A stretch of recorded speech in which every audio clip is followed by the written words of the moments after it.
The scene opens in the midst of a battle where a group of warriors was fighting against a giant dragon. A girl calls the dragon Lucia, declaring that he should prepare himself as she will put an end to his attack on the Howard Empire. Lucia scoffs at the warriors, referring to them as mere insects. He taunts them, saying they never tire of crawling out of their holes and that half of an empire was far too little compensation for his dead child. He vows to tear them limb from limb and crush the other half of the empire. This intense battle was unfolding in a webtoon that the protagonist was watching while lying in a hospital bed. His mind, however, was elsewhere, on amyotrophic lateral sclerosis, commonly known as Lou Gehrig's disease. It was a cruel illness that causes motor neurons to gradually die, leading to muscle paralysis throughout the body and ultimately death. He was diagnosed at the age of 25, a death sentence. At such a young age, with no family to turn to, the money he had saved and the future his youthful body once promised, all of it was destroyed by a single disease. 4 years had passed since his diagnosis. Now, at 29, he was left with nothing but a frail skeletal body and a fading will to live. Suddenly, his heartbeat began fluctuating wildly. The monitor's beeping grew erratic. As the doctors noticed the alarming change, they rushed toward him. The bird thought it had reached the end, certain that it would die. But after some time, it woke up to find a man standing before him. The man casually lifted an acute dragon, which turned out to be the boy in his new life. The boy was shocked to see that he had transformed into a dragon. At first, he thought he was going to faint, and in denial, he struggled to process what had happened. But as reality sank in, he accepted his new form and realized that he had been reincarnated as a dragon. He remembered that in all the novels and webtoons he had read, there was never a weak dragon. How could he possibly complain about being reincarnated as the strongest being in the world? And most importantly, dragons had the longest lifespans, around 10,000 years. He reflected on his past life, where he had to work from a young age, fell ill, and died in his prime years. But this life was different. He had been reincarnated as a dragon who was filled with excitement. With such a powerful new form, he felt ready to overcome any obstacle in his path. The man, noticing his excitement, addressed him as Louis and asked why he was so eager. He then suggested they go eat something. The man placed a cloth on Louis and served him some strange food. When Louis hesitated, the man assured him that it was the best when fresh, so he should just eat it. Louis thought he would never get used to this new life, but he reminded himself that when in Rome, one must follow Roman law. Similarly, as a dragon, he had to abide by the dragon laws. He ate the strange food, which surprisingly tasted like strawberries and was quite good.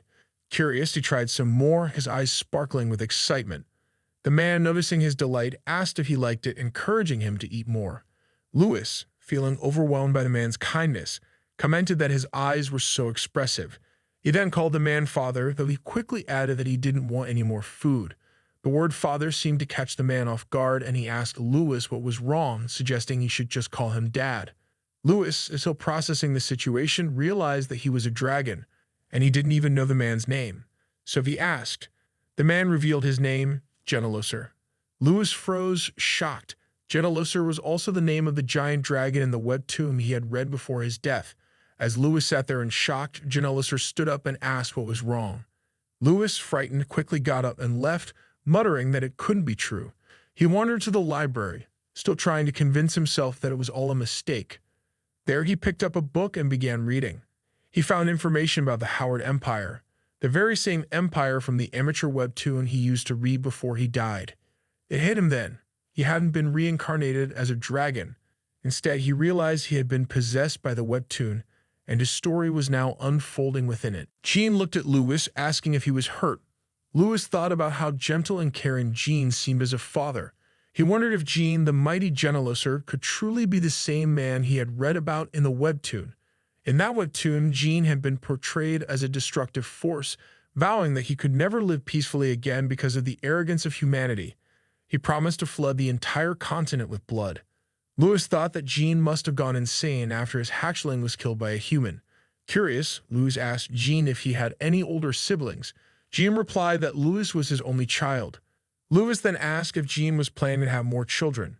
Jean, with a serious expression, told Louis that he had promised his wife they would have only one child and would raise him well. Louis was shocked. He realized that there had been no other siblings before him, and there wouldn't be any more. This meant that the hatchling who had died was not just any child. It was him. In the webtoon, Jean lost his children and went insane, wreaking havoc on the Empire. Luis was now in shock, realizing the weight of the situation. Jean, sensing Luis's distress, wondered what was wrong with him. Luis thought to himself that he was nothing more than a trigger for the story, the villain's child who had vanished before the plot even truly began. He had been reincarnated as a dragon, but not just any dragon, one fated to die. In the treasure room, Luis lay atop a mountain of gold coins, feeling exhausted. He reflected on how, much like in his previous life, he was still terminally ill, unable to enjoy any of his wealth, destined to die with it all being in vain. However, he refused to give in to despair. He told himself that he couldn't die like that. He went to his room to find a book to read, thinking that the year Jean went berserk was a crucial point he needed to remember. If he could pinpoint the year Jean lost control, he would be able to figure out when his own death was scheduled. That year would be 3589 AC. Given that the current year was 3090 AC, this meant that his death would occur between the ages of 498 and 499, 1 year before he reached adulthood. He was supposed to die as a child, but there was no way he was going to let that happen. He vowed to survive for the next 499 years, no matter what. As he drank something his father had prepared, he thought about another ball. It tasted so good. Jean filled his bowl with a smile, urging him to eat as much as he wanted. Just as Luis was about to take a bite, a bug landed on his food. Jean, noticing just in time, shouted Luis's name and quickly swatted the spoon from his hand. Luis asked that what it was. Jean relaxed and replied that he almost got himself into trouble. He showed Luis the bug, explaining that it was an artificial creature his father had been researching. While it posed no threat to dragons like them, it could be dangerous to a child as it was highly poisonous. Luis was shocked to hear this. Jean reassured him not to worry as he hadn't eaten it. Luis realized how close he had come to danger and reminded himself to start paying more attention. He left the room, walking past numerous guard statues lining the walls. Suddenly, one of the statues activated and charged at him. Before it could strike, Jean appeared just in time, stopping the guard and blasting it away. He then asked Luis if he was okay, puzzled that the guard was still able to attack, as he was certain he had set it up to avoid harming Luis. Luis was in shock, realizing that he had almost died twice in such a short span of time, yet his father had always been there to save him. A few days passed, and Luis no longer had any suspicions, instead becoming more convinced of Jean's intentions. One day, Jean took Luis outside, and Luis was thrilled to see the world beyond. In front of him stood a massive mountain. Jean explained that it was the left fang of Earth, one of 2 enormous mountains at the edge of the continent. It was famous for being home to many mysterious races. Luis, filled with excitement, guessed that it was even taller than Mount Everest and was certainly unlike anything he had ever read about in books. Luis then noticed a butterfly and began playing with it. Suddenly, the weather changed, dark clouds gathered, and a bolt of lightning struck Luis. Jean rushed toward him, but 2 more lightning strikes hit him in quick succession. He wondered if the script was trying to kill him. Jean grabbed Luis, crying, and quickly took him inside. Luis lay trembling in bed, reflecting on how he had nearly died. 3 lightning strikes had hit the exact same spot. What were the chances of that happening in such a short span of time? It felt as though fate was determined to end his life. But why so soon? He still had 498 years to live, and he was supposed to die at the hands of humans. But that he wondered, was this because he was determined not to die? He slammed his fist against the bed, wondering if the original story would only truly begin when he died. But how had the baby dragon in the webtoon survived for 500 years? He encouraged himself, thinking it wasn't the time to dwell on that. He needed to do something to change his fate. He needed something to protect him from this danger. Determined, he rushed to call Jean. Jean placed his hand on Luis's head and asked that what's going on. Luis asked if there was any equipment at home that could protect him. Jean nodded, explaining that they did have such equipment, but it was too early for Luis to use it. To wield it, Luis would need something called attribute power, which required a lot of training. Since Luis was still so young, he wouldn't be able to learn it for at least another 100 years. Luis stubbornly denied this, insisting he wanted to learn it right away. Jean was taken aback by his determination. Jean hesitated before saying that Luis was still young. Luis, acting cute, asked if he couldn't just learn it because he was little. Jean replied that he would learn once he had passed the stage of infancy. As Luis continued to act even cuter, Jean agreed to teach him. Luis then asked if he could teach him something difficult and heavy. Jean responded that before they began, there was a place they needed to visit first. For a child of the dragon race to discover his own attribute for the first time, he must seek the elders. Luis was confused and seeing Jean outside the house rushed to call him. Jean asked if he was all right. Luis asked how they would get to the elders' place. Jean replied that to get there, they would need to fly. He then shifted into his dragon form and Luis was excited to see it. Jean offered his hand to help Luis climb on. As Luis sat on Jean's back, he was instructed to hold on tight. They then flew away at great speed. Luis found it difficult to hold on as they soared higher, wondering just how high they were going. Jean laughed and told him they still had a long way to go. As they flew above the sky, Luis looked around, wondering if they were about to soar through the atmosphere and into space. Jean reassured him that they were very close now. It was then that Luis saw something gleaming in the distance, and he grew even more excited. Jean asked if he was surprised. "That's the sacred land of our people," the dragon, Jean said. "It's called the Silver Flowers Castle." As they landed, Jean mentioned that it had seemed even higher when they were close. He then took his human form and told Luis, "Let's go inside." As they entered, a few of the dragons were sitting in their places. Sandra, the leader of the 13 dragon elders, wondered at their arrival. Jean greeted the group by introducing himself as the son of Pamis. Luis also greeted them with a cheerful hello. Bardis, one of the 13 elders, wondered if Luis was Jean's child. He remarked that Luis seemed very smart and diligent for the grandson of Pamis. Pamis, sitting next to him, grew annoyed. Jean turned to his father, Pamis, and said it had been a while since they last met. Pamis agreed, noting that it had been 623 years and the last time Jean visited was to introduce his wife, Valencia. Then Pamis scolded Jean, saying that he should have shown Luis to him as soon as he was born and questioned why he was meeting him for the first time, along with all the others. Jean replied that Luis had only been born a month ago, and Pamis demanded to know why Jean hadn't brought him sooner. Pamis then looked at Luis, who called him Grandpa. The sweetness of Luis's words melted Pamis's heart, and he beamed with happiness. He agreed with Luis, saying that Luis was indeed a fine-looking child to be his grandson. Another elder remarked that Pamis really adored his first grandchild.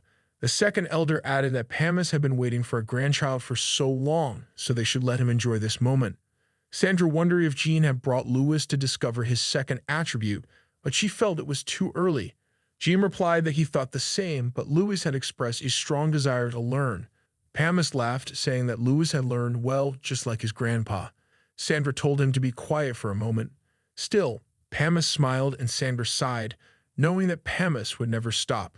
She then asked Luis to step into the center. Luis looked at his father with concern. Jean reassured him, telling him not to worry, as it wasn't anything serious. He simply needed to stand there.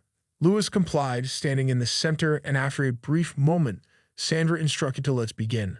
All the elders summoned their power spheres, and Luis was amazed to see this spectacle unfolding before him. Sandra asked him to close his eyes and to focus as though his lifelong companion had just arrived. As Luis followed her instructions, Jean observed closely and realized that Luis' attribute was abstract time. He thought to himself that time attributes were usually stronger than natural ones, and he felt proud that his son was a genius. Pamis was equally surprised, then laughed, recognizing the strength attribute in Luis. He realized it was a true reflection of his own lineage. Furthermore, Luis had a dual attribute. Bardis commented that it had been a long time since a dragon in their kind was born with dual attributes. Sandra, however, was taken aback when she discovered that Luis also possessed the space attribute. That meant he had a total of 3 attributes. She was stunned, for the first dragon king, Cadus, and the evil dragon, Ravrir, who had been swallowed by darkness, were the only 2 dragons in their long history known to possess triple attributes. It seemed that Luis was on the verge of making history himself.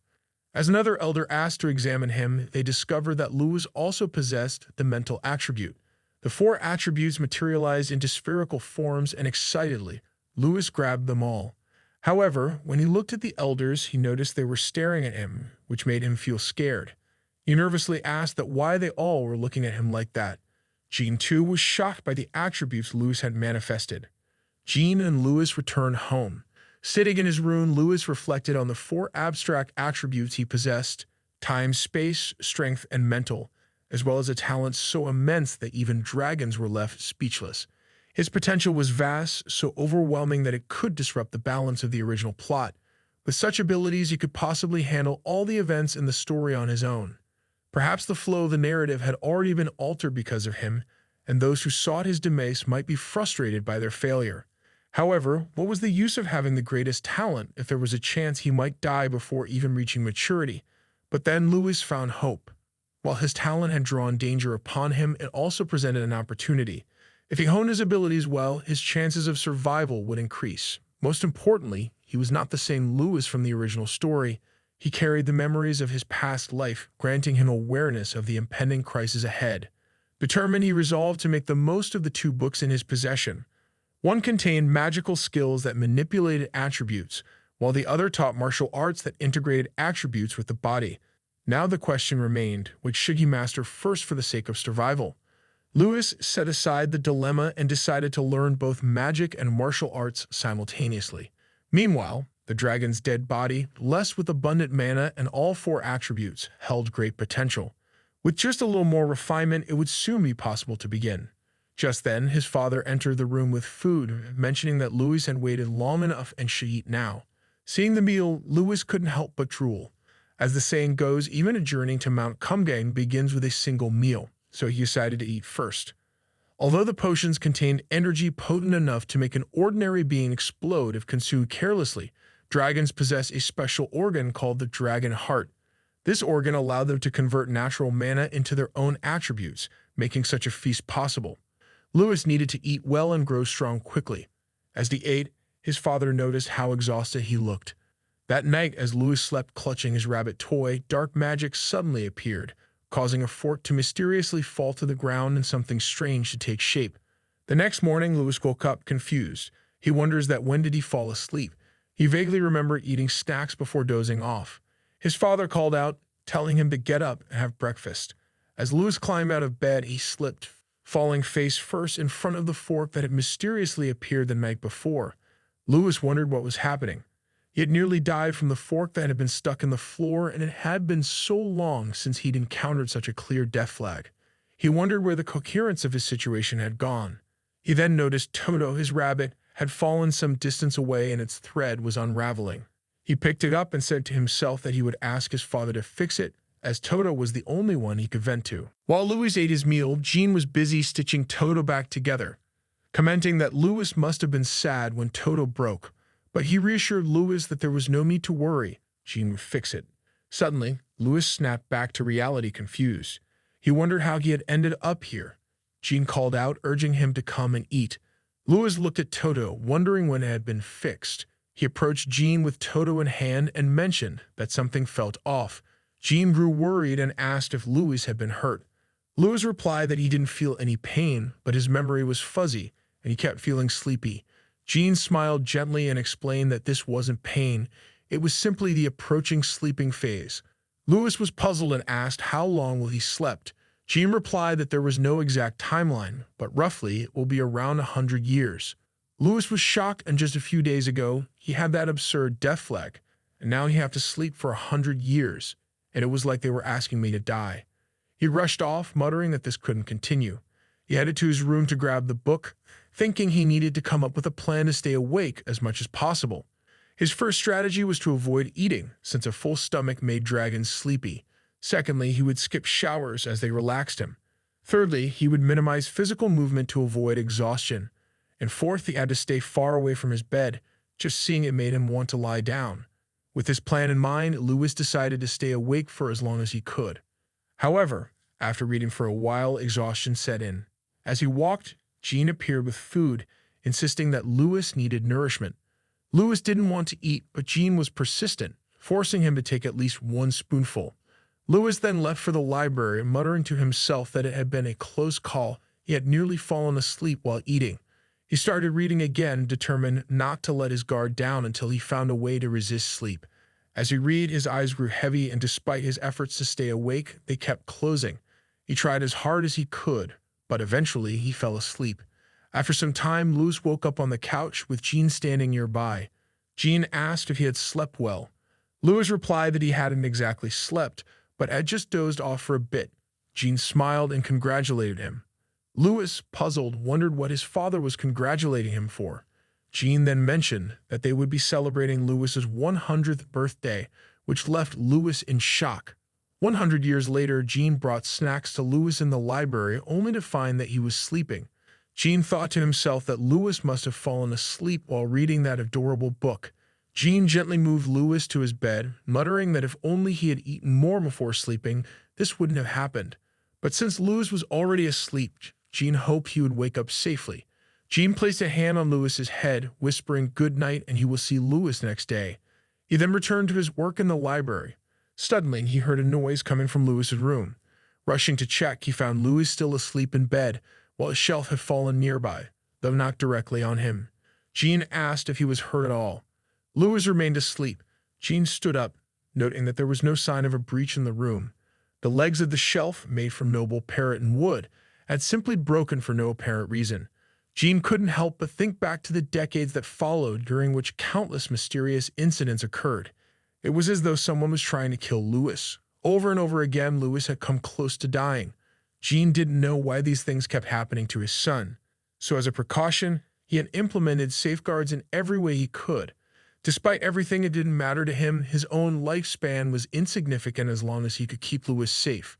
For the past 60 years, Jean hadn't had a single good night's sleep. He remembered that 4120 incidents had threatened Lewis's life. Was someone truly trying to assassinate him? And if so, who could it be? The world had forgotten about dragons, and only a few xenomorphs were still aware of their existence. How could anyone harm Lewis without realizing the consequences? Only dragons had such power, but those who knew about them, especially the nearby clans, would protect their hatchlings with their lives. So Jean convinced himself that it must all be a coincidence. But then he recalled an incident from the past. He had once fought off a group of creatures attempting to invade his castle. They were human knights, and as they charged toward him, Jean used his powers to blind them with a burst of light. However, nothing happened as expected. Suddenly, spikes erupted from their bodies, killing them instantly. Jean spoke with Pamis about it, and Pamis explained that such things couldn't be avoided.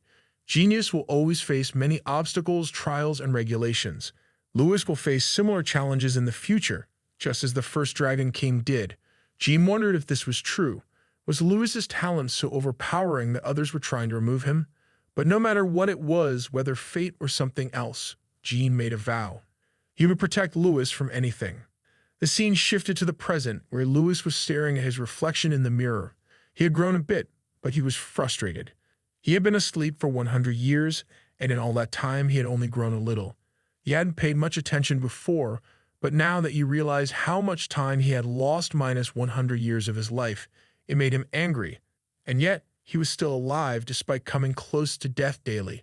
It seemed that sleeping had kept him safe, but Lewis didn't know what to make of it. No matter how it happened, though, the important thing was that he was still alive. Just then, Jean entered with dinner, telling Lewis to get ready and come downstairs. Lewis agreed, but couldn't help wondering what was wrong with his father. Was he getting older? Lewis guessed that he was, and it made him feel a bit melancholic. Jean said that it was good and he will be a good hatchling and listen to him from here on out. Lewis called out to his father, asking him to wait because he was hungry. They both headed downstairs together. Lewis, still curious, asked why Jean seems so tired. Jean replied by asking if he really seems tired. As time passed, Lewis had now reached the point where he could take on a human form. He was practicing with his sword under a tree outside, testing its pressure with each swing. Suddenly, someone approached and called out to him as master. He turned to see a small fairy approaching, covered with a towel. As he reached for it, he realized the fairy was exhausted. She mentioned that Lewis had become accustomed to his human form and was, in fact, the president of the Holy and Great Dragon Plan. Noticing his tension, she asked what was troubling him. He replied that it had already been 100 years and requested that she stop calling him master. Her name was Finn, and she explained that he was truly her master. For the fairies, honoring superior dragons was a great pleasure. Lewis reflected on this, remembering that after his first hibernation, he had been reading in his room when he heard a strange sound. Upon investigating, he found a gift box. He wondered what the noise had been, and from inside the box, Finn emerged, shouting that there was no oxygen. Startled, Lewis reacted by striking her with his tail, sending her crashing into the wall. As she fell, he wondered if she was some kind of giant fly. He prodded her with a stick, curious about what she was. Finn then properly greeted him as the baby holy dragon and introduced herself as Finn, a member of the Royal Starlight Fairies. She expressed her honor in being the one to bring him pleasure in the future. Lewis didn't quite understand what she meant, so she asked him to put her down. He complied, sitting down as he asked her what she meant by pleasure. She then revealed a set she had prepared, explaining that the Starlight Fairies had painstakingly created it for him. It was a version 0.23 fairy disguise, utilizing the fairy family's genderless nature. The set included clothes suitable for both men and women, demons and celestial beings, with a variety of options including some limited edition sets. But the most impressive part, she said, was herself. As a noble Starlight Fairy with a perfect body, she could pull off any outfit. Lewis realized it was a doll's set and wondered if he could use her as a living doll. She smiled and confirmed that he was indeed the holy, great, and wise baby dragon, and he had guessed correctly. He immediately dismissed the idea, asking his father why he would give him such a gift. It seemed to be the most desired gift among hatchlings. They didn't mind playing with fairies like dolls in a fantasy world or staging wars. However, the thought of using a living creature as a doll felt creepy to Lewis, so he planned to return it. But then Finn started crying, asking why he was treating her this way. She promised to do anything for him, even washing his laundry, and begged him not to throw her away. It turned out that being friends with him was a great honor, a guaranteed path to greatness, and the first fabrication that unified the Ferric lines was the first Dragon King's childhood toy. After days of crying and begging, Finn was accepted as a subordinate. The scene shifted to the present, where Finn asked him what he was thinking. Lewis thought to himself that Finn, being 800 years old, knew far more than he did, and surprisingly, she was quite helpful with the little things. He dismissed it, saying it was nothing, and mentioned that after his exercise, he was heading back to the study. Finn asked for a minute of his time. Lewis thought she had a natural talent for spatial manipulation with an uncanny ability to store things in subspace like his personal set of drawers. She then pulled out a book, mentioning that he was going to study about the separation and manifestation of mana, an advanced course. He thanked her for the gesture. She managed everything around him efficiently, and he was glad to see she was so comfortable in her role. She arranged his meals, and Lewis thought he would have to get used to this new arrangement soon. After a while, he noticed dark clouds gathering in the sky. "It's been a few days," he murmured, "and it's coming again." The rain started to fall, and Finn grew worried about him. A lightning strike suddenly surged toward him, but he used a bracelet on his wrist to absorb the bolt, casually mentioning that he had been struck by lightning hundreds of times already. Finn was shocked to see that the bracelet he wore contained a thunder elemental stone. Lewis thought to himself that it utilized a phenomenon where the purer and stronger the power of the weaker it flowed. The stone was a low-grade elemental stone, relatively unstable. As it absorbed more lightning, it started to fill up. He remarked that it was already full and that he needed to replace it, but Finn immediately protested. Another lightning strike came hurtling toward him, and he raised a barrier to protect himself. Once again, Finn was astonished by the spatial distortion field he created. It was an advanced spiritual distortion field moving so quickly that it nearly resembled Tier 1 magic. Even a mana-blessed dragon would find it difficult, but Lewis could do it with ease. She realized that with him she could write an epic history for her entire fairy clan to listen to. Lewis reflected on how grateful he was for his studies on spatial shields. What had once seemed like life-threatening incidents were now easily avoided. His spatial abilities were approaching Tier 1 with space and time nearing Tier 3. However, his mental abilities were still at Tier 5. He had focused so much on spatial abilities for survival that he had neglected his other attributes. Though he knew it would take time, he could now see a glimmer of hope. He was confident he would survive, and he decided it was time to start anew. He then turned to Finn and asked for the next book. As Lewis and Jean were having their meal, Lewis asked where his father was going. Jean replied that he had to go to Silverflower's castle since Kurdaker was retiring that month. Lewis wondered, was that Grandpa? Jean confirmed, saying that Kurdaker was indeed retiring, but he thought calling him Grandpa was a bit much. Lewis responded that his grandpa's friend was essentially his grandpa too.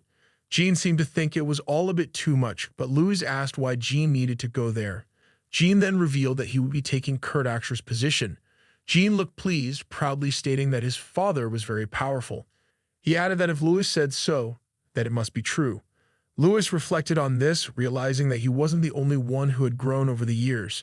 His father had always been top tier, but now after achieving Tier 0 in dark attributes, a feat even the average dragon couldn't accomplish, Jean had truly reached another level. His father had reached this power at the young age of 4,000, which for a dragon was remarkable enough to make him a true final boss. In the original story, Jean, known as the berserker who ravaged the continent, had two main attributes: darkness and magic. With these powers, Jean's entire body became engulfed in black energy, earning him the title of the second coming of the devil. However, Lewis was determined to prevent this outcome. His father had been training relentlessly for the last 150 years to ensure it didn't happen, and Lewis was committed to helping him stay on the right path. Jean then called Lewis over about to say something. Lewis wondered what it was, and Jean stated that while normally the parents of hatchlings weren't chosen for such roles, no one else was capable of taking his place. The succession process would take a long time, around 10 years. Lewis was taken aback and felt a wave of sadness at the thought. Jean came over, trying to reassure him, saying that it would pass quickly. Lewis tried to remain upbeat, thinking that, yes, it would be 10 years, but in the grand scheme of things, that was only a decade. He recently started studying the lawlessness theory, so he hoped to speed things up. However, as he looked at his father, sitting there with a disappointed expression, Louis asked that if he think Lewis was going to cry and beg him not to go. Jean stood up and, not knowing what to expect from his son, and asked if they want anything else to eat. He then added to just give him a second, and he will grab some more snacks for them. Lewis, feeling a bit exasperated, replied that he wasn't a child. Finally, as Jean prepared to leave, standing outside with Lewis, he mentioned that the nutritional pills were in the freezer, so don't skip meals just to practice. He also added that the emergency first aid kit was in the third drawer of his room in case he gets sick, so just take it. Lewis reluctantly agreed, asking Jean to leave now. Jean had been repeating the same things for an hour, but Lewis wasn't a kid anymore. He would only be alone for 10 years. Jean, still thinking of Lewis as a child, handed him a stone, explaining that it was a communication stone. The stone came in pairs and, when energized, would allow them to communicate no matter where Jean was. Lewis looked at the stone, noting how expensive it seemed, and asked if they would still be able to communicate even while Jean was at Silver Flower's castle. Jean didn't respond immediately, turning away and muttering that it wasn't something Lewis should worry about. Lewis reflected on how the smartest people often handled things in a similar manner. He chuckled and told his father not to worry about him, just to focus on his projects. Jean agreed, saying he should get going, but that if Lewis needed anything, he could always look for it in Jean's room. Before flying away, Jean added that Lewis could also read his books if he got bored, reminding him not to skip meals, eat well, and stay inside because it was dangerous outside the city. As Jean left, Lewis sighed, thinking to himself that his father was a tough cookie. He remembered how Jean had protected him from countless threats over the past 100 years. And while it was understandable that his father would worry, Lewis was now on his own for a while. He was happy, though, that it was his castle now. While reading a book, Lewis reflected on the times he thought he'd be alone forever. Meanwhile, Finn was in distress, terrified of two people who were approaching her. She called out for Lewis to help. As they neared, she begged them not to come closer, but the two people, grinning ominously, grabbed her. She continued calling for Lewis. Just then, Lewis appeared, asking the two what they were doing. The two strangers were thrilled to see him and revealed they were twins. As they both began speaking at once, Lewis interrupted, asking them to take turns. The girl introduced herself as Kenny and said that Jean had gone to Silver Flower's castle, leaving them behind. Colin the boy added that Jean would be back in 10 years and that Lewis must be worried about being alone. They thought they'd visit him to keep him company and have some fun. Kenny mentioned they were fine, but Lewis looked bored. Lewis then asked them to leave. Colin was surprised and asked why he was being so mean. Kenny echoed the sentiment, saying Lewis shouldn't say such things. Lewis thought about the twins. They lived on a neighboring peak and were the tunnel twin dragons, born 10,000 years apart.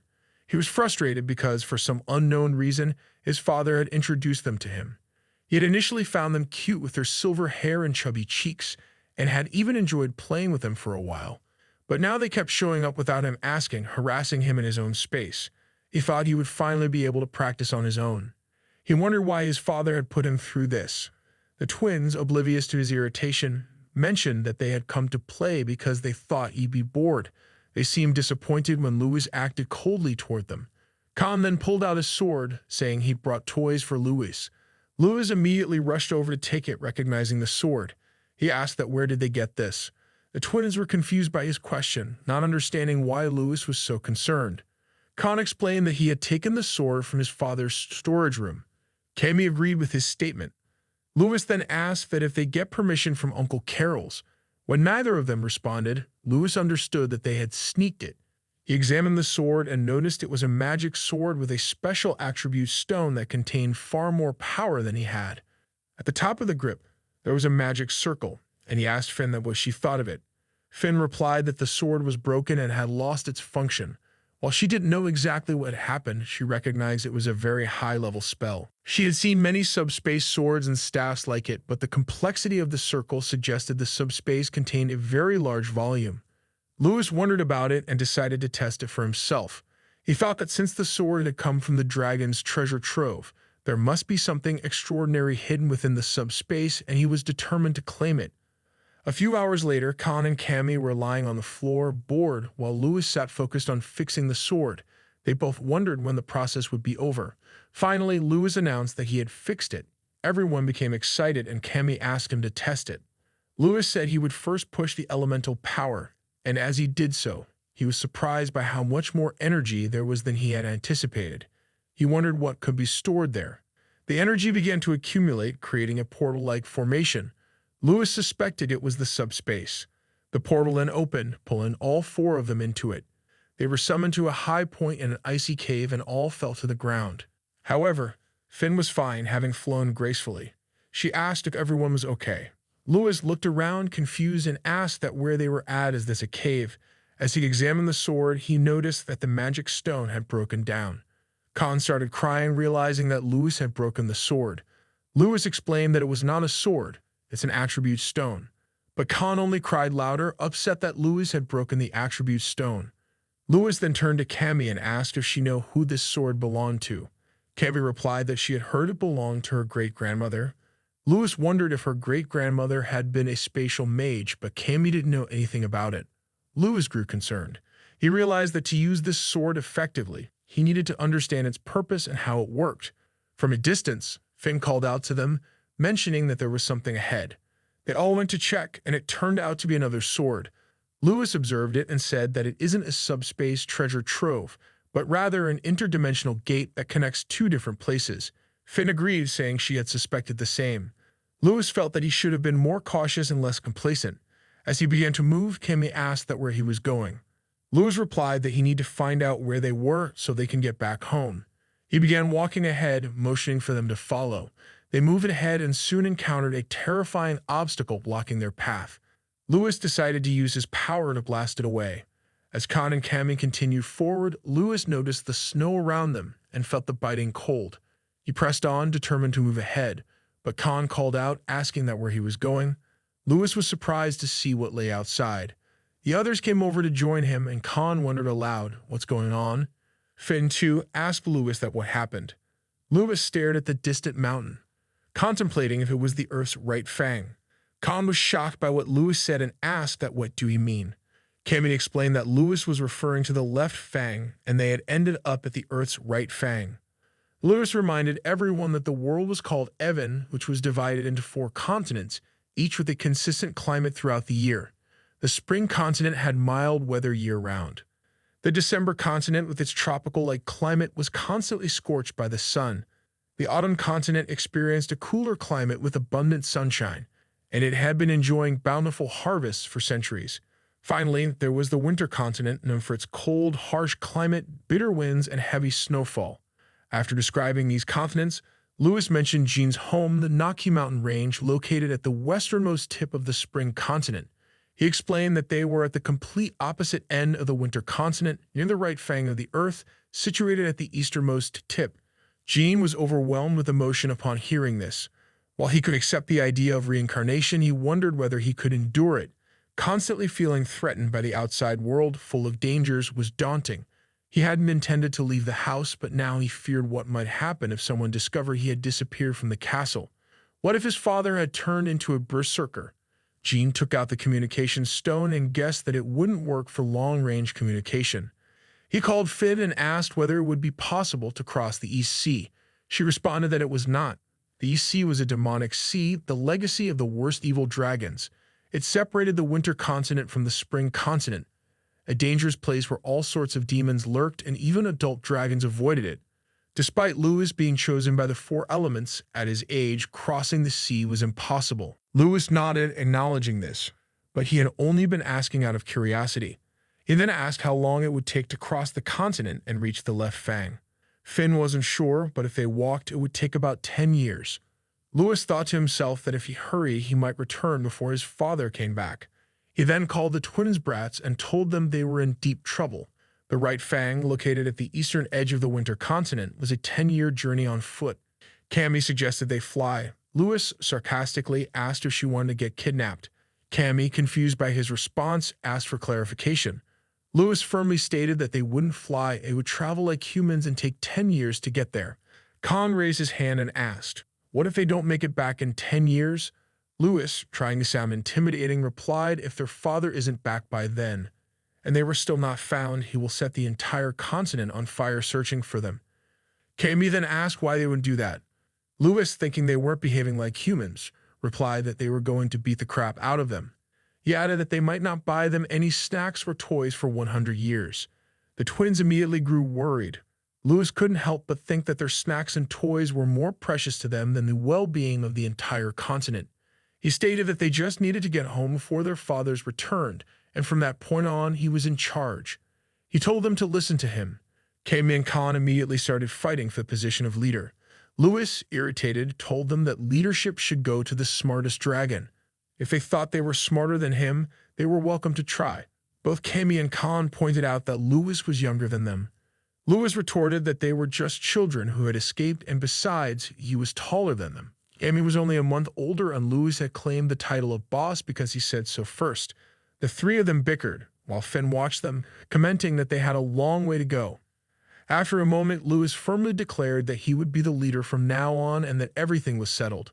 "Now let's go," he said. Just as Lewis was about to take charge, he noticed dark rain clouds approaching. He quickly put on the thunderstone, remarking that it had been a while. Khan and Cammy hugged him, asking if he was going to be struck by lightning again.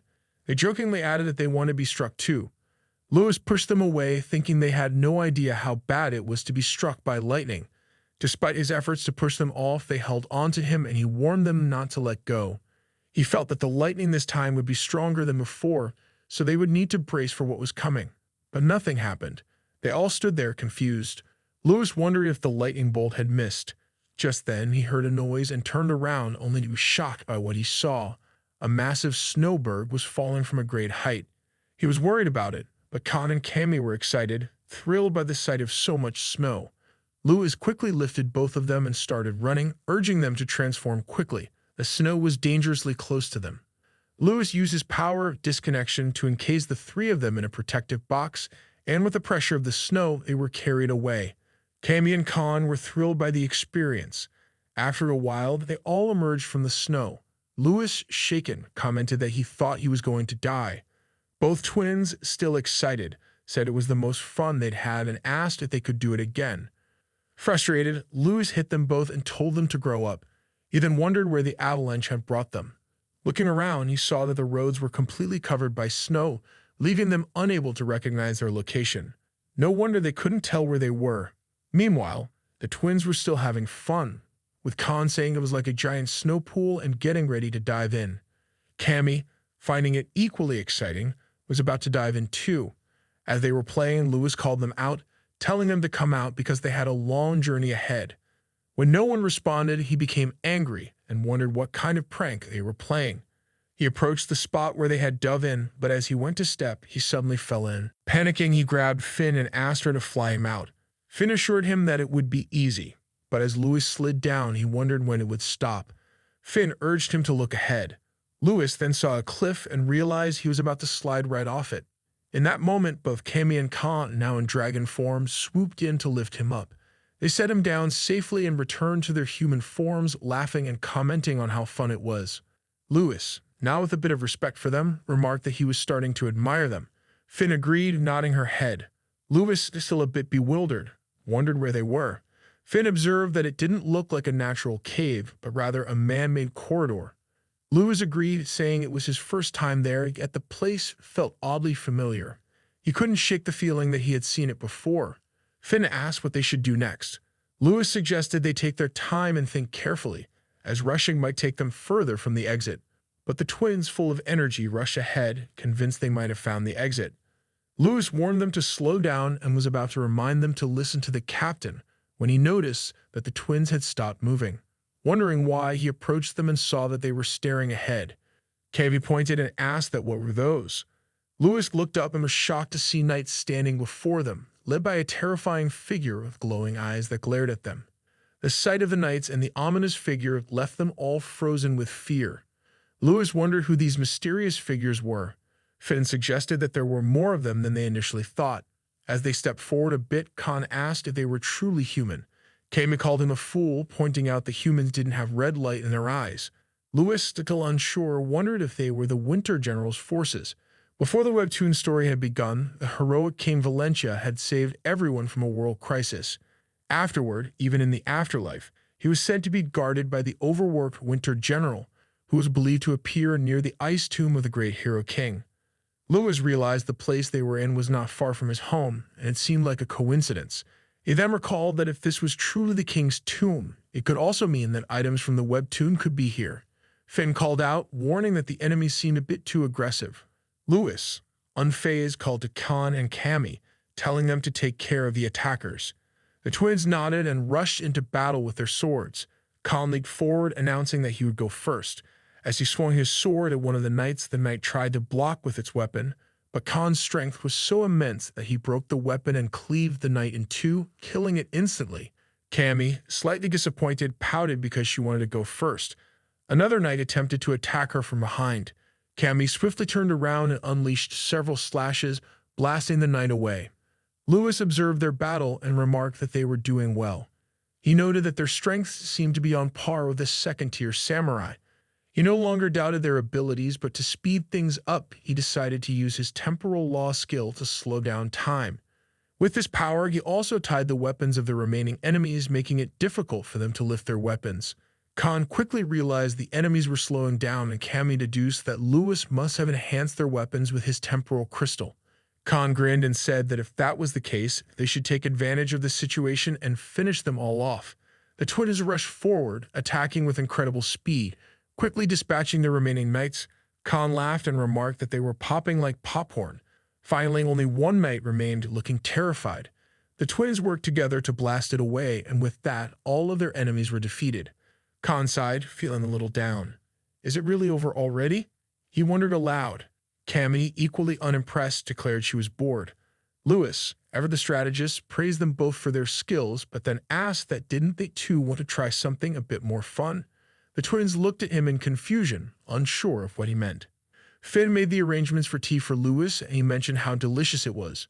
Finn thanked him and then glanced at the twins, who were engaged in a battle with the traps ahead of them. She remarked that it was quite fun, and Cammy agreed with her. Lewis signaled to them, indicating that arrows were coming from the right and told them to dodge. Khan responded by slicing through the arrows. Lewis then warned Cammy to watch out for blades on the left, which she quickly dealt with as well. They then noticed a giant boulder rolling toward them. Both Cammy and Khan shattered it with their swords, declaring that they were finished and that nothing else was coming their way. Finn was surprised that such dangerous traps and generals were all part of this place. Though they were young, they were still dragons. Lewis stood up, seemingly missing the moment and remarking that they were almost done here. Finn packed up the things from the storage and asked where they were. Lewis explained that it was the Hero King's tomb. Finn was shocked by this and confirmed if it was the resting place of Hero King Valentia. Lewis affirmed, saying it was indeed where Valentia was buried. The place was essentially a dungeon, filled with monsters and traps designed to ward off intruders who sought to disturb the king's rest. Once they overcame all the traps and obstacles, navigating through numerous passageways, they would reach the heart of the tomb. There, countless sweet rewards awaited them, as it was designed to provide starting equipment for adventurers at the beginning of their journey. It was a beginner-level dungeon, and Lewis was certain no one had visited this place yet. He was excited, knowing that all the rewards would be his. He then told the twins that they were almost done and to keep moving forward. As they proceeded, they noticed the vastness of the space ahead. Cammy called out to Lewis, mentioning that something was ahead, and Khan added that it was huge and ugly. Lewis agreed, recognizing it as the 10 Giant, the final boss. He speculated that it was the original one and then turned his attention to the door, sensing that the treasure was behind it. He called the twins, who readied themselves for battle. Luis thought they made a great pair, showing no signs of fear in the face of such a massive enemy. The dragons were destined to rise to the top from the moment they took flight, and right then, those young ones bared their teeth, looking down upon their foes with fierce determination. Luis wondered if they understood what he meant. The twins nodded and agreed that it was the best way forward. Luis pulled them to end it. As one of the bosses lunged at them, the twins slashed at it with their swords while Luis used a burst attack to strike it down. The twins continued to battle the others, and Luis used his time-slowing abilities more and more to assist them. Finn marveled at how amazing they were. After defeating all the enemies, Khan and Cammy relaxed, with Khan mentioning that it was fun.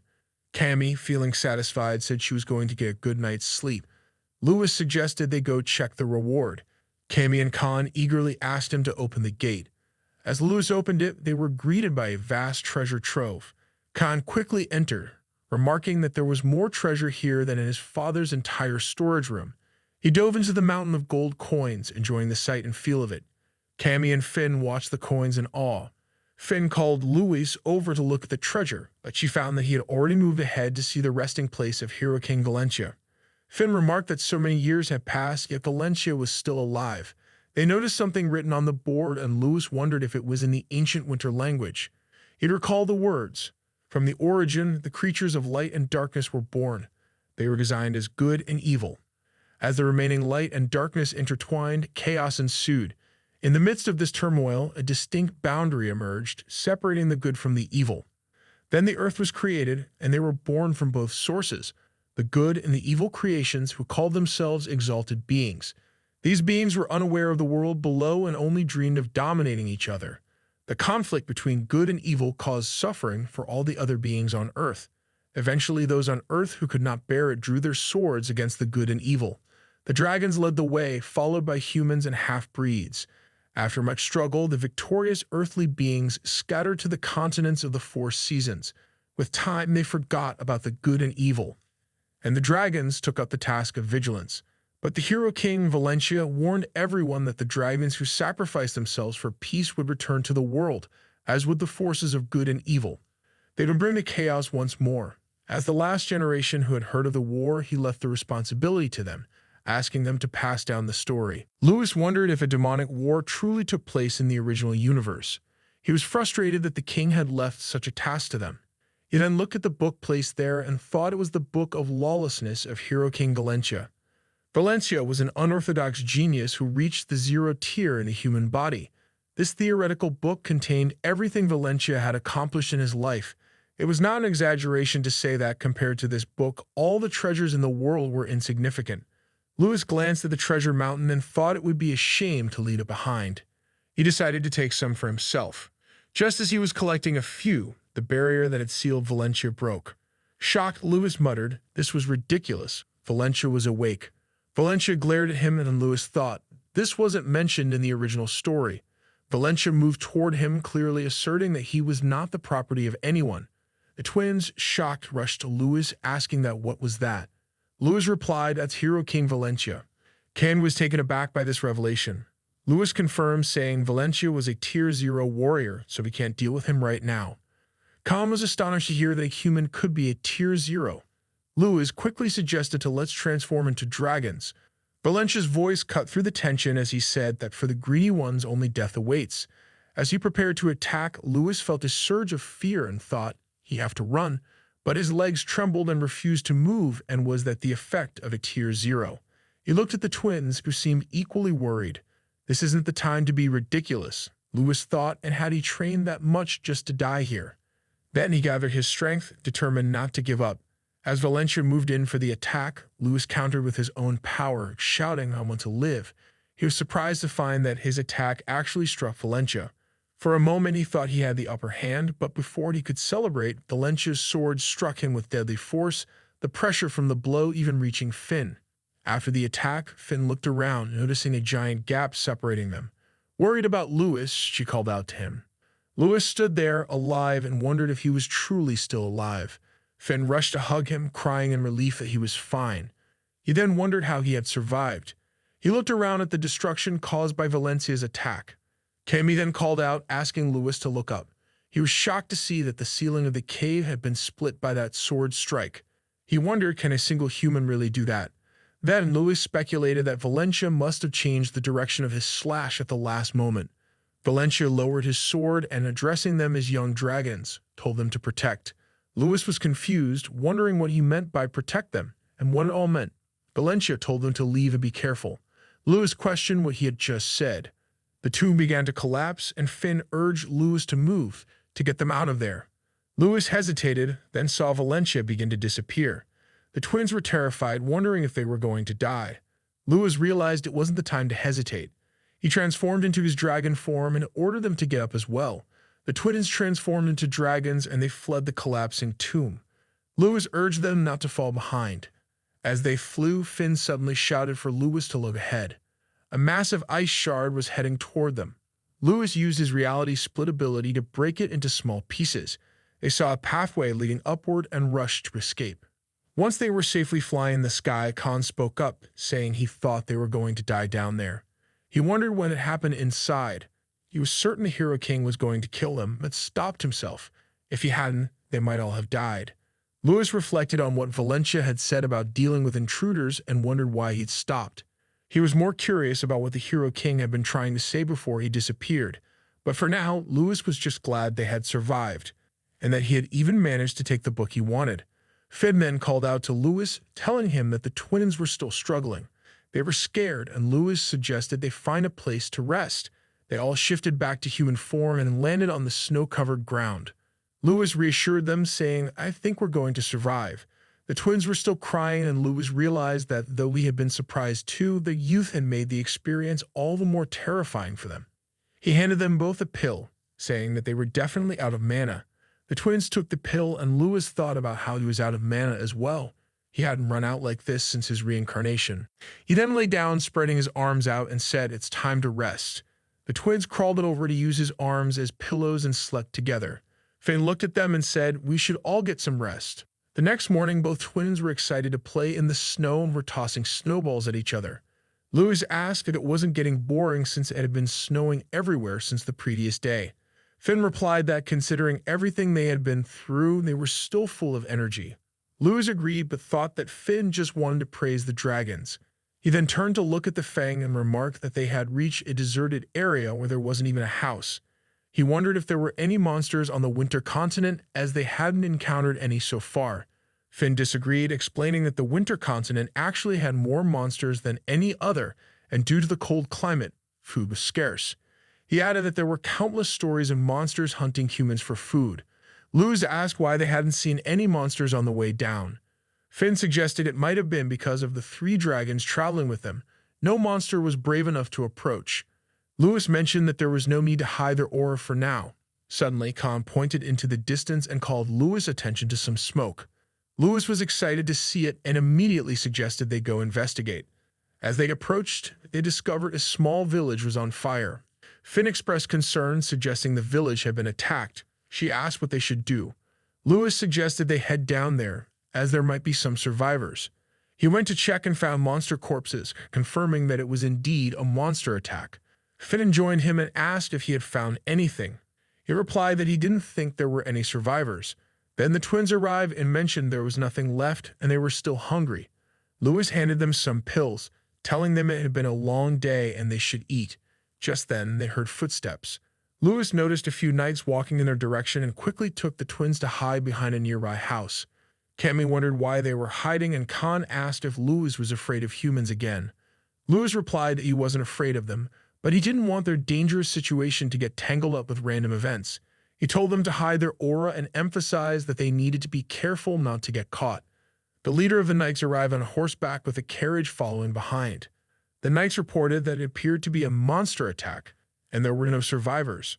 The leader said he would report to the Archduke personally. He went to the carriage and called for the Archduke. The Archduke replied that he had already been informed and would come to investigate the situation himself. Then the Archduke came down and asked his wife if she was sure she wanted to see it for herself, especially considering the situation. She replied that, as the wife of the Archduke, it was her duty as the mistress of the land to confront the souls of those harmed in her domain. He agreed if that was what she wanted. So the Archduchess descended as well. As she stepped out, she was reminded of the horrific incident that had occurred before, and she felt a sense of unease. The Archduke supported her, but she reassured him, saying she was fine. He suggested it would be best if she went inside to rest. She asked if he was trying to make her feel uncomfortable. He responded that after 10 years together, he still couldn't go against her stubbornness. She smiled brightly and said that the one who loves more usually loses. Then she turned to the general of the knights and asked if there were any survivors. The general confirmed there were none, explaining that at present, most monsters were less active, but for some reason, they had started going on a rampage the day before. It was as though they were being chased by a superior being. The Archduke took responsibility, saying that if he had mobilized the village sooner, this might not have happened. His wife reassured him, saying it wasn't his fault and that he shouldn't be too hard on himself. Louis wondered if the state of the village was a result of his own actions and whether his conscience was being pierced. At that moment, the twins growled and the knights heard the sound. The general, curious, called out to see who was there. "Just come out," he ordered. The guards stood on alert, and Louis wondered if this was some kind of motivational story about parenting. The general warned them that if they didn't come out, he would destroy the house. Louis wondered what he should do, realizing they couldn't just stay hidden. The general said this was their final warning, and whatever happened next would be their responsibility. He then swung his sword, preparing to attack the house. The house broke apart, forcing Louis to step back, and Finn flew out of the way as well. Louis, with the twins, stood there, and the general was shocked to see the 3 children. The Archduchess remarked, so there were surviving children. Louis thought it was a good sign, and then he started crying. The twins were confused, and Louis asked them to do the same. They began acting as well. The Archduchess was kind towards them, and the twins ran to her, saying how scared they were. Louis thought the twins were much smarter than him. He wondered if all the foolish things they usually did were just acts. The Archduke asked Louis if they were the only survivors. Louis confirmed, and the Archduke stated that they had been through far too much. The Archduchess suggested they take the children back to the castle. The Archduke agreed, ordering the general to escort the children back to the castle. Louis was shocked, and as they were being escorted away, Finn watched them. The scene shifted to the giant bathtub at the castle, where Louis was bathing. He wondered how things had ended up like this. He had hoped they could escape by pretending to be pitiful, but the twins had done it so well. He didn't realize that these people were so kind and would go to such lengths to help them. Louis decided to observe the situation first and look for an opportunity. The twins were also in the bath having fun. They threw water at Louis, making fun of his wet hair. Louis was relieved that they seemed carefree. Then 2 maids entered to help them, complimenting their fair skin and calling them cute. Louis thought it was so noisy around. The maids mentioned it was time for them to change clothes and head to the dining area. After changing, they went to the dining room where the Archduchess was already sitting. She was surprised and remarked that she barely recognized them. She then invited them to sit and eat, saying they must be hungry. The twins rushed to the food and began eating eagerly. Louis wondered why the twins had adapted so quickly to their new environment. He thought they might have to leave soon, but he couldn't act hastily. Things could go wrong, especially with Finn, and he wondered where she was now. The scene shifted to Finn, who was flying swiftly, thinking that the garage was surely headed in the direction she was flying. She needed to return to Louis. If only she hadn't been captured by those snow eagles, she wouldn't have missed him. She thought about Louis, hoping he could wait just a little longer. She was on her way. That night, Louis was walking down a corridor when he noticed a room with the door slightly ajar and light spilling out. He heard voices from inside. The conversation sounded tense. "We can't keep those children with us forever," a voice said. Curious, Louis quietly approached to listen, and he saw that it was the Archduke and his wife. The Archduchess said that hearing the voices of the children reminded her. The Archduke responded, understanding her feelings, but said that it wasn't right to attach their deceased child's memory to these children. He gently asked her to let go of her. The Archduchess cried and asked how he could ask a mother to forget her child. Louis realized then that she must have recently lost a child, which explained why she had been so kind to them. She called the Archduke by his name, Kanta, and asked him to accept the children as their own, son and daughter. Louis was shocked to hear such a request. Louis sat in his room, deep in thought. It hadn't been long, but why were they considering adopting him and the twins as their heirs? The Grand Duke of Camber was a member of the royal family of the most powerful country, which ruled the Winter Continent. Being adopted by the Grand Duke meant that he could instantly establish himself as a key figure in the country. It must have been a difficult proposal, especially from the Duke's wife. Perhaps the pain of losing their own child was so great that they were looking for a way to heal. Lewis felt it might be better to leave before things got more complicated, but seeing them act so kindly made him feel uneasy. If only Finn were there, he thought, so he could discuss this with her. Just then, he saw Finn knocking at the window. He rushed to the door to let her in. She greeted him warmly, and he wondered where she had been all this time. She apologized, and he suggested that next time she should stick closer to him. The twins arrived and were happy to see Finn back. After they caught up, Finn suggested they could leave now. Lewis agreed, but he was thinking of staying a little longer. She looked at him confused and asked why they couldn't leave right away. Lewis explained that the people here had been so kind to them. He had also heard that they had recently lost a child, so it would feel strange to just leave so suddenly. Finn looked at him thoughtfully, and he continued, saying that they weren't in an urgent situation. It would be a good opportunity to gather more information about the winter continent. Finn thought it was unusual for Lewis to be so composed, but in situations like this, he seemed more vulnerable. Seeing him so affectionate made her want to serve him even more. She smiled and said that if he feel uneasy, then let's do it. Lewis was puzzled by her words, wondering what she meant. Finn explained that dragons have always considered first encounters important. In a way, the Duke and his wife were Lewis's first acquaintances here, so if they could leave a simple gift before leaving, it would be as if the issue of the children was resolved. She suggested that if they created a child, the problem of adoption would be solved. Lewis chuckled and said it was easier to just say it. But creating a child isn't something that can be done easily. He paused and then realized something. It might not be a good idea to give them a child immediately, but if they waited until their child was born, it would be fine for them to leave suddenly, without it seeming strange. Lewis nodded, thinking it was a good idea. Finn clarified that it was just a suggestion. Lewis wondered if they should prepare for the next step. Meanwhile, the Archduchess sat on the balcony, sipping tea. The twins approached her, asking to play. She smiled, happy that they seemed bored, and even offered them some cookies. The twins eagerly accepted, delighted by the treat. Lewis watched from a hidden spot, feeling a sense of trust in both the Archduchess and the Archduke. The Duke and his generals were walking down the corridor when the Duke asked them to handle a matter accordingly. He was about to discuss the soldiers' training schedule when he stopped, noticing Lewis looking at him with bright eyes. The Duke asked if Lewis needed anything. Lewis quickly denied. The Duke then asked about the other children. Lewis replied that they were playing with the Archduchess. The Duke asked if Lewis wasn't afraid of him. Lewis denied this, and the Duke thought about how children usually feared him and wouldn't even dare approach him, but Lewis was different, just like his own child. The Duke smiled and lifted Lewis, asking if he wanted to play together. He then took Lewis to his study to find something. The two generals left behind exchanged looks. The first one wondered how long it had been since the Duke had smiled like that. The second one agreed, commenting that the children were like precious gems to him. Meanwhile, Lewis was sitting with the twins, asking if they had completed their mission successfully. They agreed, and Cammy added that they had enjoyed drinking tea and eating cookies with the Archduchess. Lewis appreciated their efforts and then asked Finn about her task. She explained that the Duke usually woke at 5 a.m. to start his duties. Around noon, after lunch, he continued with the remaining tasks, and after dinner, he engaged in training. She continued, saying that the Duke's bedtime was around 11 p.m., and that he contacted his wife about 5 times a day. That was all she had to report. Lewis thanked her for her work. Just then, Cammy called him by his name, and he corrected her, asking her to call him Captain. Cammy then asked what his plan was.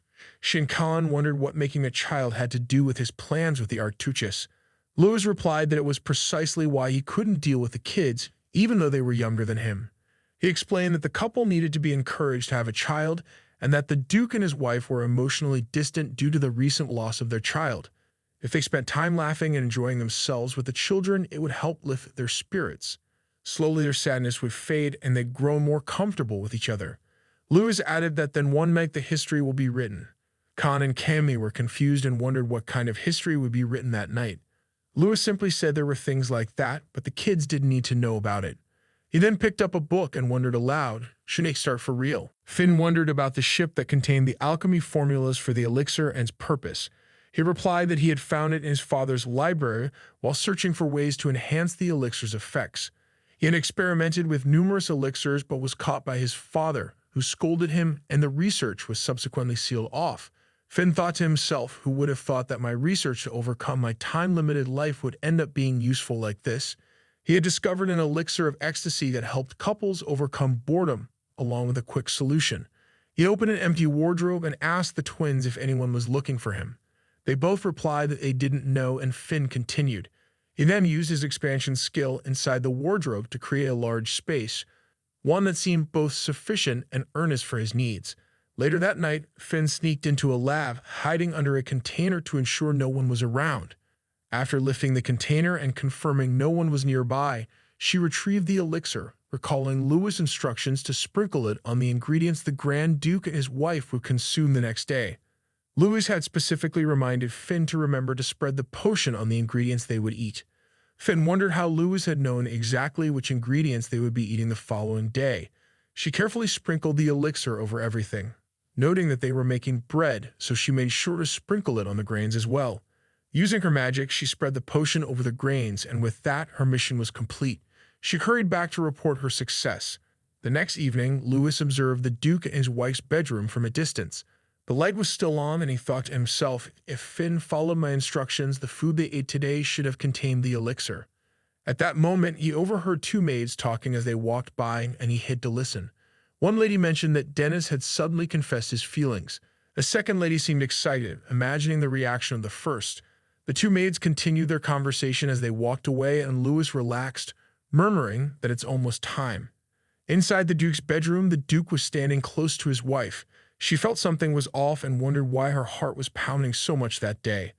The Duke placed his hand on her shoulder affectionately, telling her how beautiful she looked. She smiled and took his hand in return, also feeling affectionate. Louis, watching from afar, commented, "Tonight will be the night." Just then, the twins appeared and asked Louis what he was doing there and what he was talking about. Louis, startled by their arrival, turned to face them. They continued to ask questions, and Louis quickly took them away, telling them that they didn't need to know about such things. The twins winced as he tugged them by the ears, feeling a sharp sting. Louis believed that everything had been taken care of. The next morning, the Archduchess walked with two of her maids, commenting that it had been a while since the weather had been this sunny. She noticed two more maids rushing about with purpose and asked them what could be keeping them so busy so early in the morning. The maids explained their haste, and the Archduchess made her way to the children's room, inquiring about the strange news that the children were missing. One of the maids started crying, explaining that when they had arrived to work in the morning, the children were nowhere to be found, and they had been searching for them among the people ever since. Another maid approached the Archduchess and informed her that there was a letter on the table. The Archduchess took the letter and began to read its contents. In the letter, Louis wrote that they assumed the Archduchess would be surprised by their disappearance. However, he reminded her that if there was a meeting, there would also be parting, and they were now on separate paths. He sincerely thanked them for their kindness during their time together and hoped that they would soon overcome the sorrow of losing their son. He also mentioned that a new chapter would come into their lives and they should shower as much love on this new life as they had shown them. The Archduchess felt deeply emotional upon reading the letter, realizing that everything had already been set in motion and it was all her fault. She had let her desires burden the children and now they were leaving. But then she thought about the meaning of a new life.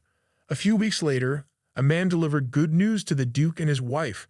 The Archduchess was expecting a child. She was astonished, and the Duke, filled with happiness, grabbed her hand.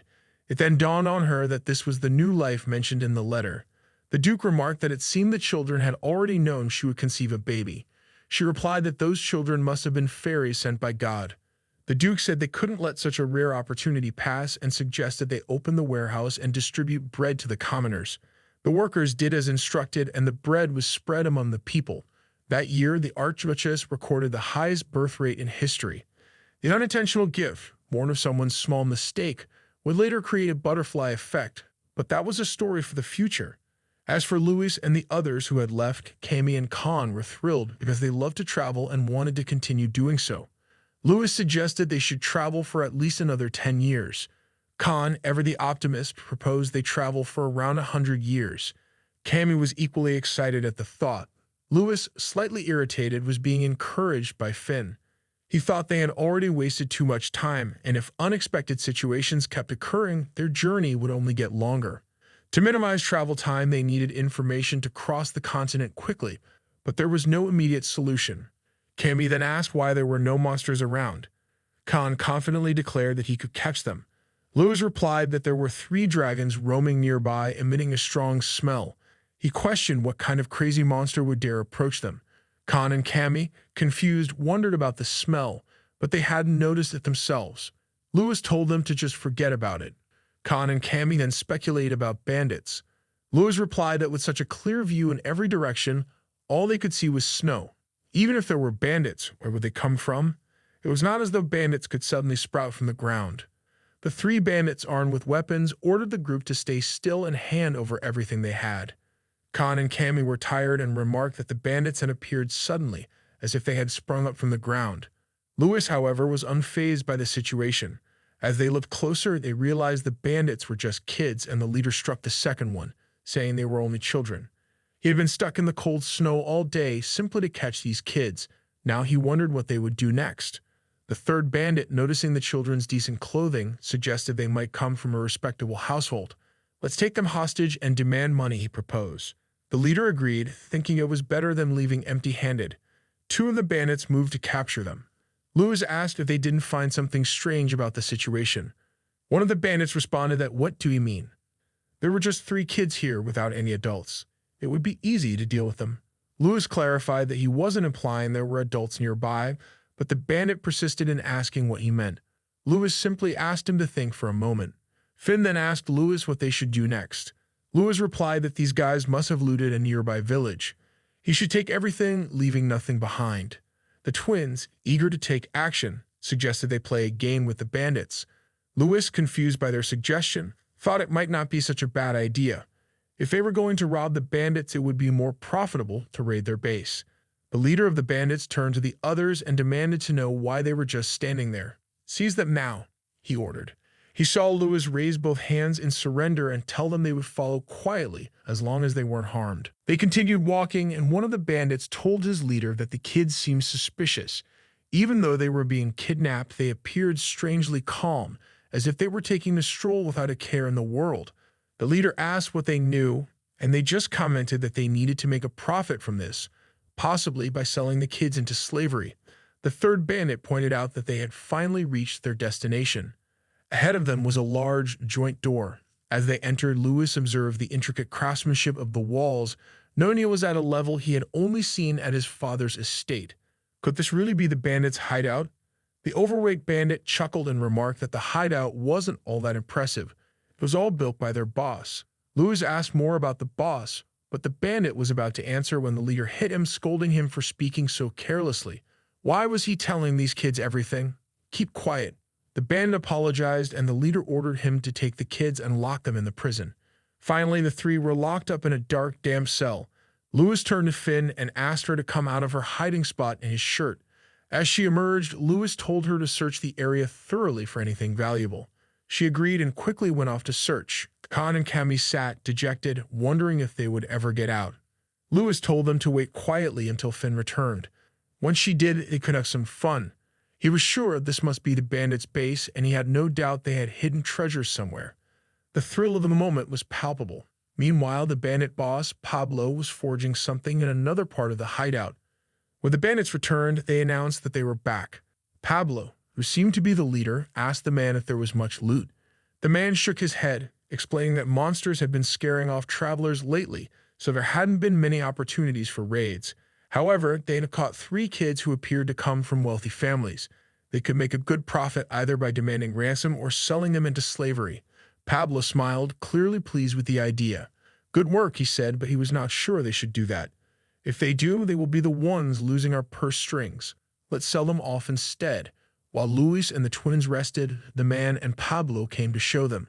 Pablo looked at the kids and commented, "They really do seem like they're from decent families." Luis observed Pablo closely, noting that he was incredibly strong. With that level of power, he had to be at least a tier 3 or higher. He didn't seem like the typical type to be leading a band of bandits in a place like this. All the bandits sensed something strange about Luis. He noticed their unease and decided to address it. Turning to Pablo, he cheekily called him Chunky Uncle. Pablo, confused, asked if he was talking to Pablo. Luis smirked and responded that who else around here was Chunky. Then he asked Pablo for his full name. The man standing next to Pablo became angry. questioning Louis' audacity. He wonders how were he speaking to him and if he even know who he was talking to. Pablo simply told him his name. The man, still irritated, asked why Louis was acting so disrespectfully. He suddenly felt a chill run through him and wondered if he was coming down with a cold. The man, confused, asked if Louis meant something else. Louis, sensing he had taken the bait, remained silent. As Pablo began to leave, he told the man to handle the kids and went off to take a rest. Louis called after him by telling to take care and he will meet him later. Pablo quickened his pace and the man called after him to let's go together. After some time, Finn returned. Louis asked how things had been outside. She replied that the warehouse was empty, and instead of finding treasure, she believed the bandits might be starving. Louis realized they were penniless, and their decision to come here had been a mistake, but he remembered hearing that people were the real wealth, even in ancient times. Finn asked that what does that mean? Louis simply shrugged, replying that it's nothing. Then he praised her for her work and told her he'd be out for a moment. Take care of the twins while I'm gone, he instructed. Finn was surprised and asked couldn't she accompany him. Louis shook his head by telling that if she won't be there, those twins will cause trouble as soon as they wake up and you will be back soon. Stay here and watch over them. Though Finn was disappointed, but she agreed to stay. Louis easily broke the cell door with a swift motion and grinned and wondered shall they go catch some suckers. Pablo was resting in his room feeling much better now. He wondered who the kid was as he had never experienced anything like that before. It felt as if he were facing an unbeatable monster, one that paralyzed his entire body, but then he decided not to dwell on it. Why should he be scared of a kid? He thought to himself that perhaps he had lost his edge after resting for so long. Just then, Louis appeared, asking what was so funny. Pablo was shocked to see him outside. Louis waved his hand at Pablo, greeting him once again. Pablo asked how Louis had managed to escape from the prison. Louis casually replied that he had simply walked out. Pablo stood up, grabbed a giant hammer, and warned Louis to stay away.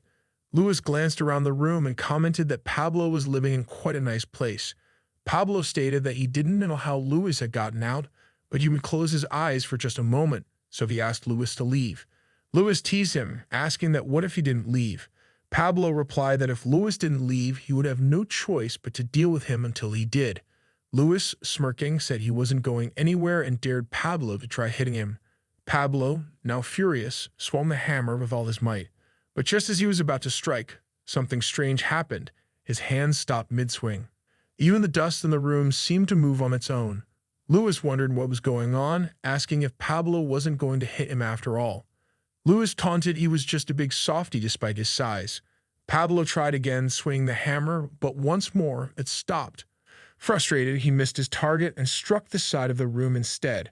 After a few more attempts, he collapsed on the floor, exhausted. Louis asked if he was done already. Pablo, still confused, asked who he was.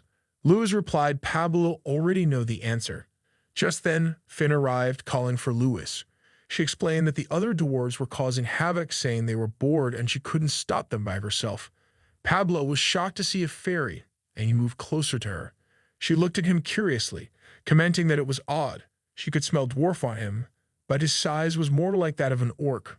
Louis explained that Pablo was a half-dwarf, likely born from the union of a human and a dwarf. She wondered how Pablo could be so much larger than a human. Louis admitted that he didn't know either, as it was quite fascinating. Pablo, still trying to process this, asked how it was possible for him to be a half-dwarf. Louis grinned and suggested that he probably already knew who he was and just try to remember. Pablo remembered his childhood, when his father was forging weapons. His father once told him there was something important the dwarves always kept in mind. If they ever encountered someone in the future whose presence made their legs shake and gave them an uncontrollable urge to obey, they had to run away without looking back. Pablo, confused, asked that what father was talking about. His father explained that he wasn't a pure dwarf. Perhaps, as he had suspected, Pablo might be able to break free from the bonds of blood. But as long as he inherited even a part of his father's blood, he could never be completely free from that bond. So if such a situation ever arose, Pablo would have to flee. Pablo, still not fully understanding, asked that what if he couldn't run away. His father's expression grew serious and tell it if he find himself in a situation where he can't escape, so he will have to do as they say.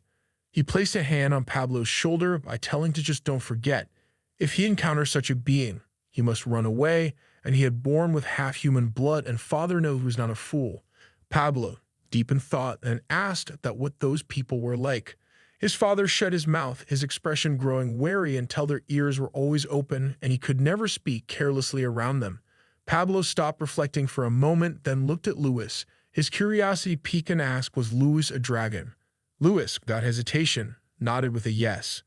Luis believed he had a feeling from the start due to Pablo's size, and it turned out his guess was correct. Ever since he first saw Pablo, Luis had experienced a sense of déjà vu, similar to when he had watched the dwarfs doing repair work for his father. The dwarfs were an intelligent race, and Luis had asked his father if it was acceptable to exploit them for free. His father had replied that there was nothing to worry about, it was their comeuppance for what they had done to them for generations, and it was how they called it the bond of blood. Even after further research, Luis found only one record mentioning how the entire dragon race was almost wiped out because of the dwarfs. He couldn't find any more information, and while it was unfortunate, he concluded that if they had made a mistake that nearly led to the extinction of the mighty dragon race, he didn't need to feel sympathy. Pablo, who was uneasy, warned Luis not to come any closer. Luis responded, saying he had heard that the dwarfs' heads instilled fear in dragons because of their blood. From now on, Pablo would be his lackey. Pablo was terrified for himself. Finn remarked that Luis was openly calling Pablo a lackey. Overwhelmed, Pablo fell to his knees, crying. Luis patted him gently and told him it was fine. That's just how life goes. He then asked Pablo's age. Pablo replied that he would turn 50 that year. Luis remarked that Pablo was still so young, then revealed that he was 250 years old. Pablo was shocked and wondered aloud if that meant Luis was still a hatchling. Luis, clearly angered, snapped that he was a mighty and dignified dragon. He was irritated by Pablo's reaction and told him that he would have to work under Luis for 10 years. Pablo, taken aback, asked if the time really had to be 10 years. Luis clarified that it would be at most 10 years, but it wouldn't be any less. Once Pablo completed his task, he would be free. Pablo then asked what kind of job it would be. Luis replied that his job was to help bring them home for world peace. Pablo wondered what world peace had to do with bringing them home. Luis replied that Pablo knew who he meant by them. Pablo hesitated and said it was the dragons and a hatchling. Luis gave him a chilling look and confirmed he was right, then asked if Pablo had ever heard the story of a knave knight who killed a young hatchling and called himself a dragon slayer. The father dragon, who had lost his child, was blinded by rage and destroyed the entire kingdom in his fury. Pablo asked if that was the real story. Luis replied that even monsters get angry when their babies were harmed. He asked if Pablo thought the dragons would simply stay still in such a situation, especially if the parents were two zero-class dragons who had reached ascension. The world would face an unprecedented catastrophe. Did Pablo understand that now? Pablo nodded in agreement but couldn't help wondering why such an important task was being entrusted to someone like him. Luis, on the other hand, thought it was simply because Pablo was the first one to catch his eye and seem easy to handle. However, he told Pablo that he was the chosen one and then commented on his strong shoulders and robust physique. Luis observed that Pablo looked so sturdy that he wouldn't break even if he were rolled around. He then mentioned Pablo's fearless spirit and the inaction to match, though in Luis' opinion, anyone who dared to challenge him would likely disappear on their own. Even at a glance, he could see the loyalty overflowing from Pablo's entire being. And with dwarf blood running through his veins, there was no need to worry about betrayal. Luis continued asking if he wasn't truly worthy of being chosen by a dragon. He thought of Pablo as the ultimate servant. He then pointed out that this was a once-in-a-lifetime opportunity for him as well, because it wasn't just one hatchling, but 3. If Pablo could at least bring those 3 safely home, did he really think their parents would let his efforts go unnoticed? There would be incredible rewards beyond his imagination waiting for him. Pablo was excited to hear this, and Luis asked if it gave him confidence to know that he had been chosen. Pablo eagerly agreed. Finn, watching the exchange, couldn't help but think that Luis was truly something else. Luis then asked if Pablo was ready to come with them without any regrets. Without hesitation, Pablo agreed. Suddenly, Luis created flares around Pablo, causing him to wonder what was happening. Confused, Pablo asked what it meant. Luis simply replied that he was putting on the leash himself. Pablo was even more puzzled by the meaning behind his words. Luis then explained, it was the so-called bond of blood, a rule imposed on their kind. Any promise made in front of a dragon had to be kept unconditionally. Pablo, now concerned, asked what would happen if the promise was broken. Luis casually replied that it wasn't anything too severe, but he wouldn't be able to carry on his lineage. Pablo was utterly shocked. Seeing his reaction, Luis asked why he was still so downhearted. As long as he kept his promise, there wouldn't be any problems. Still uneasy, Pablo asked if Luis was absolutely sure about that. Annoyed, Luis snapped, telling him that if he didn't trust him, he could go ask another dwarf. With that settled, Luis officially introduced Pablo as their lackey and temporary guardian. Pablo greeted them both respectfully. The two were excited to see such a giant dwarf. Neither of them had ever seen one so tall before. Curious, Luis then asked how Pablo had grown to be so tall. Since he was of mixed blood, he shouldn't have been this tall in the first place. Pablo agreed and explained that when he was young, he was actually smaller than his peers. He thought it was around the time he turned 20 when he happened to eat a strange fruit. Shortly after, he felt ill for 10 days. But when he woke up, he was noticeably stronger and much taller. Luis, intrigued, immediately asked what the fruit looked like. Pablo replied that it was a strange-looking fruit shaped like a bone. Curious, Luis stood up and searched through one of his books. After flipping through a few pages, he finally found an entry about it. He showed the illustration to Pablo and asked if it was the same fruit. Pablo looked at it carefully and confirmed that it was indeed the same.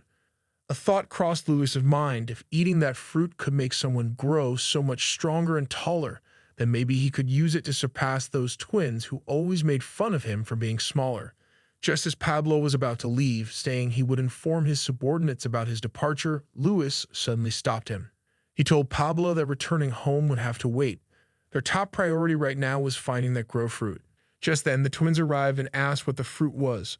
Luis, thinking it was part of his plan, decided he wasn't going to tell them. Pablo, however, spoke up, saying there was a small problem.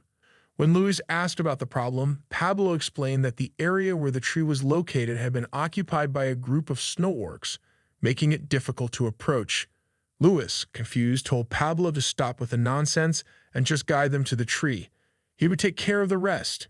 They all made their way to a cliff, where Pablo pointed out a small village below. Luis asked if the tree was there. Pablo confirmed, explaining that it was the orcs' campsite.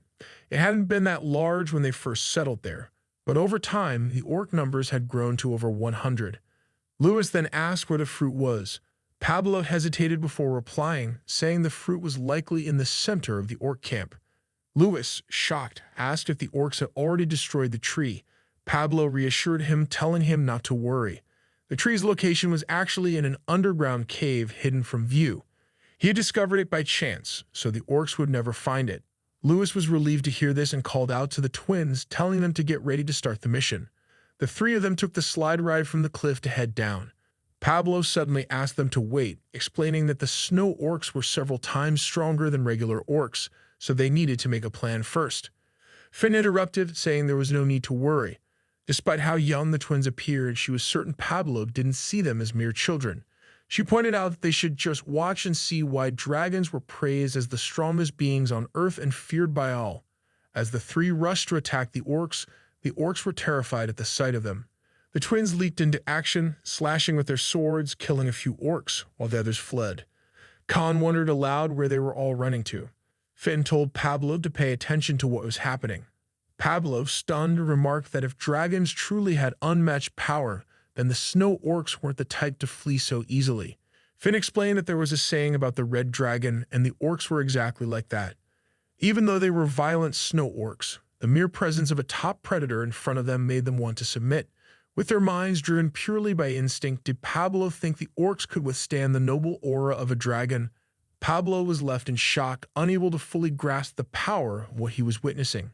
Finn continued, explaining that the fear dragons exude causes creatures to lose all willpower, succumbing to fear just by facing it, something very human-like. They were still young, but if they went through their second molting and grew up, then simply facing that aura could overwhelm the snow orcs, leading to them being massacred by the swarm. Just then, a bandit approached, calling Pablo boss. Finn was holding the fur Pablo was wearing. The bandit asked Pablo if he was all right, noticing that the entire canyon was shaking. He saw that the orc campsite was being wiped out and wondered who was responsible. Pablo pointed toward the twins. Luis, using his explosive attributes, attacked the orcs, while the twins unleashed a lightning whirl, slashing through the orcs. The bandit was shocked by the scene. Kids brought in worse slaughter than expected. He then asked if Pablo had known about this. Pablo confirmed that was what he had guessed. Finn, smiling, urged Pablo to tell the bandit. Pablo did, and the bandit, overjoyed, praised him, saying it was no surprise that their boss had recognized their true power. Talented people can always recognize each other, he said with a grin. Finn continued to watch the scene unfold while Pablo explained that he had asked the kids to deal with the snow orcs. The bandit, still shocked, asked that what's going on with those monsters. What kind of kids were they? Finn's temper flared, wondering how the bandit dared call them monsters. At the same time, Pablo grew angry and snapped, asking how the bandit could dare refer to them as such. Finn, exasperated, smacked Pablo and asked why he always copied everything. Pablo quickly apologized. The bandit called out to Pablo again, and Pablo explained that since they weren't just ordinary people, they shouldn't be treated carelessly. He reminded the bandit to take good care of them. The bandit was completely confused by Pablo's words. Just then, a giant orc appeared, charging at Luis with a powerful swing. Luis easily blocked it and countered with a heavy punch, sending the orc crashing back into the stones, where it was killed on impact. Luis, uninterested, muttered that it was boring. The bandit stood in shock, amazed by Luis' effortless display of strength. After defeating the other orcs, the twins took a break, with Khan commenting that it had been tough. Luis praised their efforts and told them to rest for now. He mentioned he would be heading somewhere for a moment and asked them to take it easy in his absence. Luis then looked at Pablo and the other bandit. He remarked that Pablo should be rushing to him, but wondered why he was still standing there. As Luis turned to leave, he told the bandit to stay put, as he would go check something out. The bandit asked if he should accompany Luis, but Pablo interrupted, asking if that was really necessary. The bandit declined, telling Pablo to go on ahead. Pablo walked up to Luis and asked if Luis had called him. Luis asked where the grow fruit was, but Pablo didn't understand. Growing impatient, Luis repeated, asking where the grow fruit was. Pablo, looking confused, led Luis to the center of the village where the cave was located. He explained that if Luis went through the entrance and walked a bit further, he would find it. Luis asked Pablo to stay behind, saying the entrance was just ahead. Upon entering the cave and walking a little further, Luis spotted a glowing tree. He was excited at first, thinking he had found what he was looking for. The grow fruit was there, and Luis was ecstatic, imagining how his future height would grow. But as he approached, he realized the fruit was small, certainly not even half the size it was supposed to be according to the book. It was clear that the fruit's growth was incomplete, and it would take at least 200 more years to ripen fully. Luis sighed in disappointment, thinking that if the fruit was immature, its effects would be significantly diminished. He wondered what he should do with it. He left the cave and found Pablo waiting for him outside. Pablo asked if Luis had found what he was looking for. Luis confirmed the tree was there but explained that the fruit wasn't fully ripe yet. Pablo asked what Luis planned to do now. Luis replied with frustration, saying that what else he could do, and he will have to wait until it's fully ripe before he can eat it. Pablo then asked what would happen if someone else stole the fruit. Luis acted threateningly, telling Pablo to let anyone try. He created a barrier around the tree and even placed a sign warning that touching Luis's things would be harmful. After that, Luis turned to Pablo and asked about his subordinates, saying he was thinking of using them. Pablo wondered why Luis wanted to use his underlings, but Luis grew angry, asking why Pablo was questioning him. Pablo replied that Luis could do whatever he wanted and use them however he pleased. Luis thought about how he had set up traps and used every trick he knew, but he still felt uneasy. He needed someone to keep an eye on the grow fruit until it was fully ripe. Soon he found himself standing before Pablo's subordinates, all lined up in front of him on a rock. Luis looked at them and turned to Pablo, asking how it was that none of them seemed decent enough for the task. He then thought about how it was worth investing time for his future growth and mentioned that they would need to finish this task with short-term measures for now. A bandit looked around in confusion, wondering what was going on and why everyone had gathered there. Another bandit shrugged, saying he had no idea either and questioned whether a battle was about to break out. The first bandit, still referring to the kids as monsters, wondered why they were even there in the first place. Luis then called out to the group, instructing them to listen. He had gathered them all to deliver important news. The bandit group was officially disbanded. Shocked, the bandits erupted in protest, demanding to know what he was talking about and who had given him the right to make such a decision. One of the bandits turned to Pablo, asking if he was really going along with this. Lewis, ignoring their protests, called for the twins to begin. The twins grabbed their sticks and advanced toward the bandits. Terrified, the bandits pleaded with them not to come any closer. But the twins paid no mind and started striking them indiscriminately, not even caring where their hits landed. Lewis watched with amusement, encouraging them. Aim for their heads. The bandits screamed in pain as they were beaten mercilessly. Meanwhile, Pablo stood by, feeling sorry for them. By the end, the bandits were heavily injured, left groaning in pain, barely able to move. Lewis patted Khan on the head in approval, praising both twins for their work. Then, turning to the defeated bandits, he said that it was their reality. All of them weren't even handled two kids, but then with a smirk, he added to don't worry, and he will make sure to reshape them all. A squirrel was sitting on a tree branch eating something when someone shot at it, trying to hit its food. The squirrel quickly jumped from tree to escape.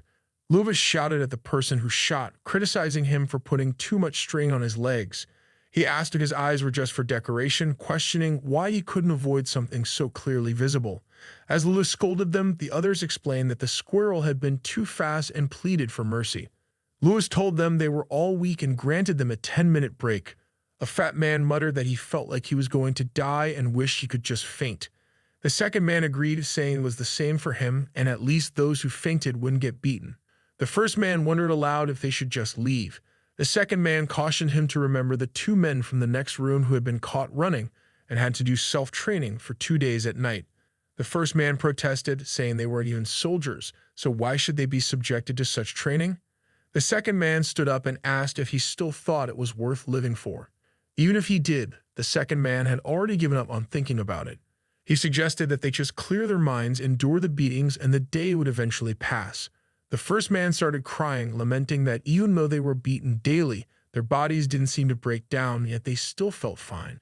As the first man cried, Lewis watched over them, reflecting that they were growing stronger thanks to the finest potions his father made for their meals. The potions helped them recover their strength after resting. Lewis injected them with willpower during a mental training in their exercises to prevent laziness. He had also taught them martial law from the books his father had brought from the study room, ensuring that they improve every day.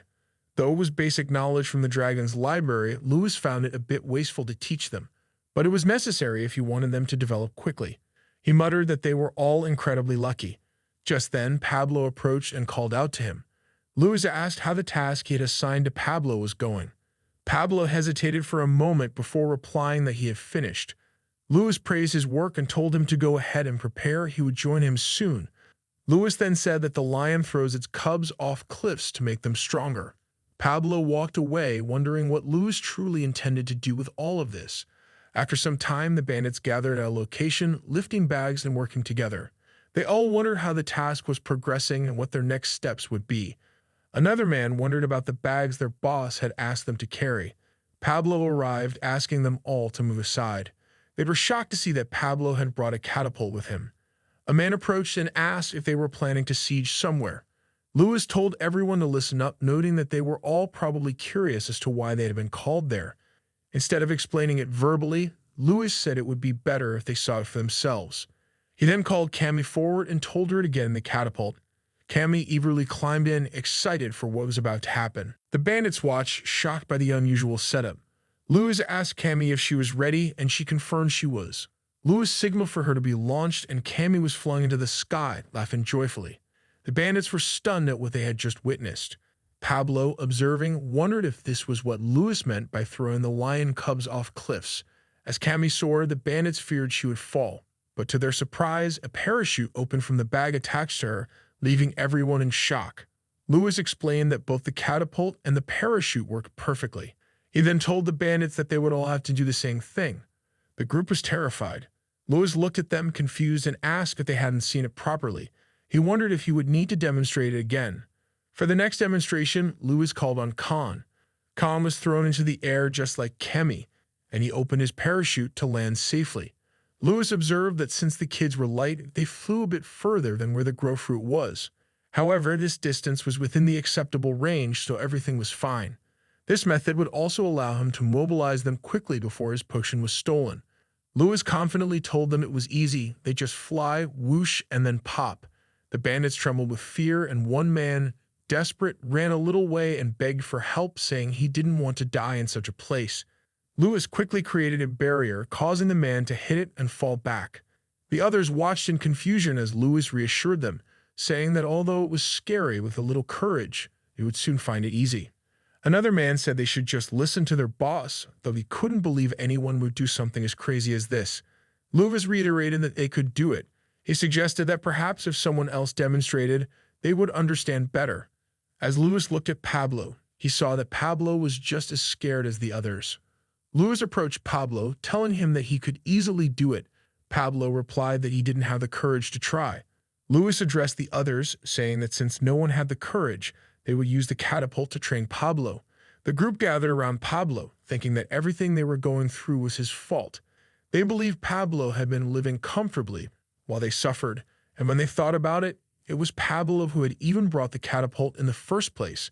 Pablo protested, asking them to let him go, but they kept pushing him, blaming him for everything. They were taking him to get ready, and he kept begging them to leave him alone, but they wouldn't listen. Finally, when Pablo was launched, Luis, watching from a distance, realized that he had been worried because of Pablo's size, but surprisingly, he flew better than expected. Luis turned to ask who was going to try next. The others were feeling depressed at the thought of having to do the same thing. Eventually, they were all launched one by one, though reluctantly. 4 weeks later, Luis was sitting in a room reading a book, pondering whether his plan would work. Though the basic technique book was excellent, it was only the foundation. If skilled people showed up, they would easily steal the grow fruit from him. To prepare, he needed to teach them advanced techniques. The only advanced martial technique book he had was the Hero King's martial arts book. The problem was that the technique theory was so complex that even Luis had trouble understanding it, and he didn't have enough time to master it himself. So he had to find a suitable advanced martial technique book. While wondering what to do, the door suddenly opened and Khan and Cammy entered, surprising him. Khan asked about the martial technique book, wondering if Luis was learning it, but he didn't find it amusing. Luis asked them if they had ever seen a martial arts book like that. They both replied, saying that there were many such books in their father's study room. Luis then asked if they had memorized any martial arts books. Cammy replied that she had memorized 5, and Khan said he had memorized 10. The two began to argue, with Cammy claiming she knew 20 and Khan countering by saying he knew 100. Luis thought that despite being dragons, they were still immature.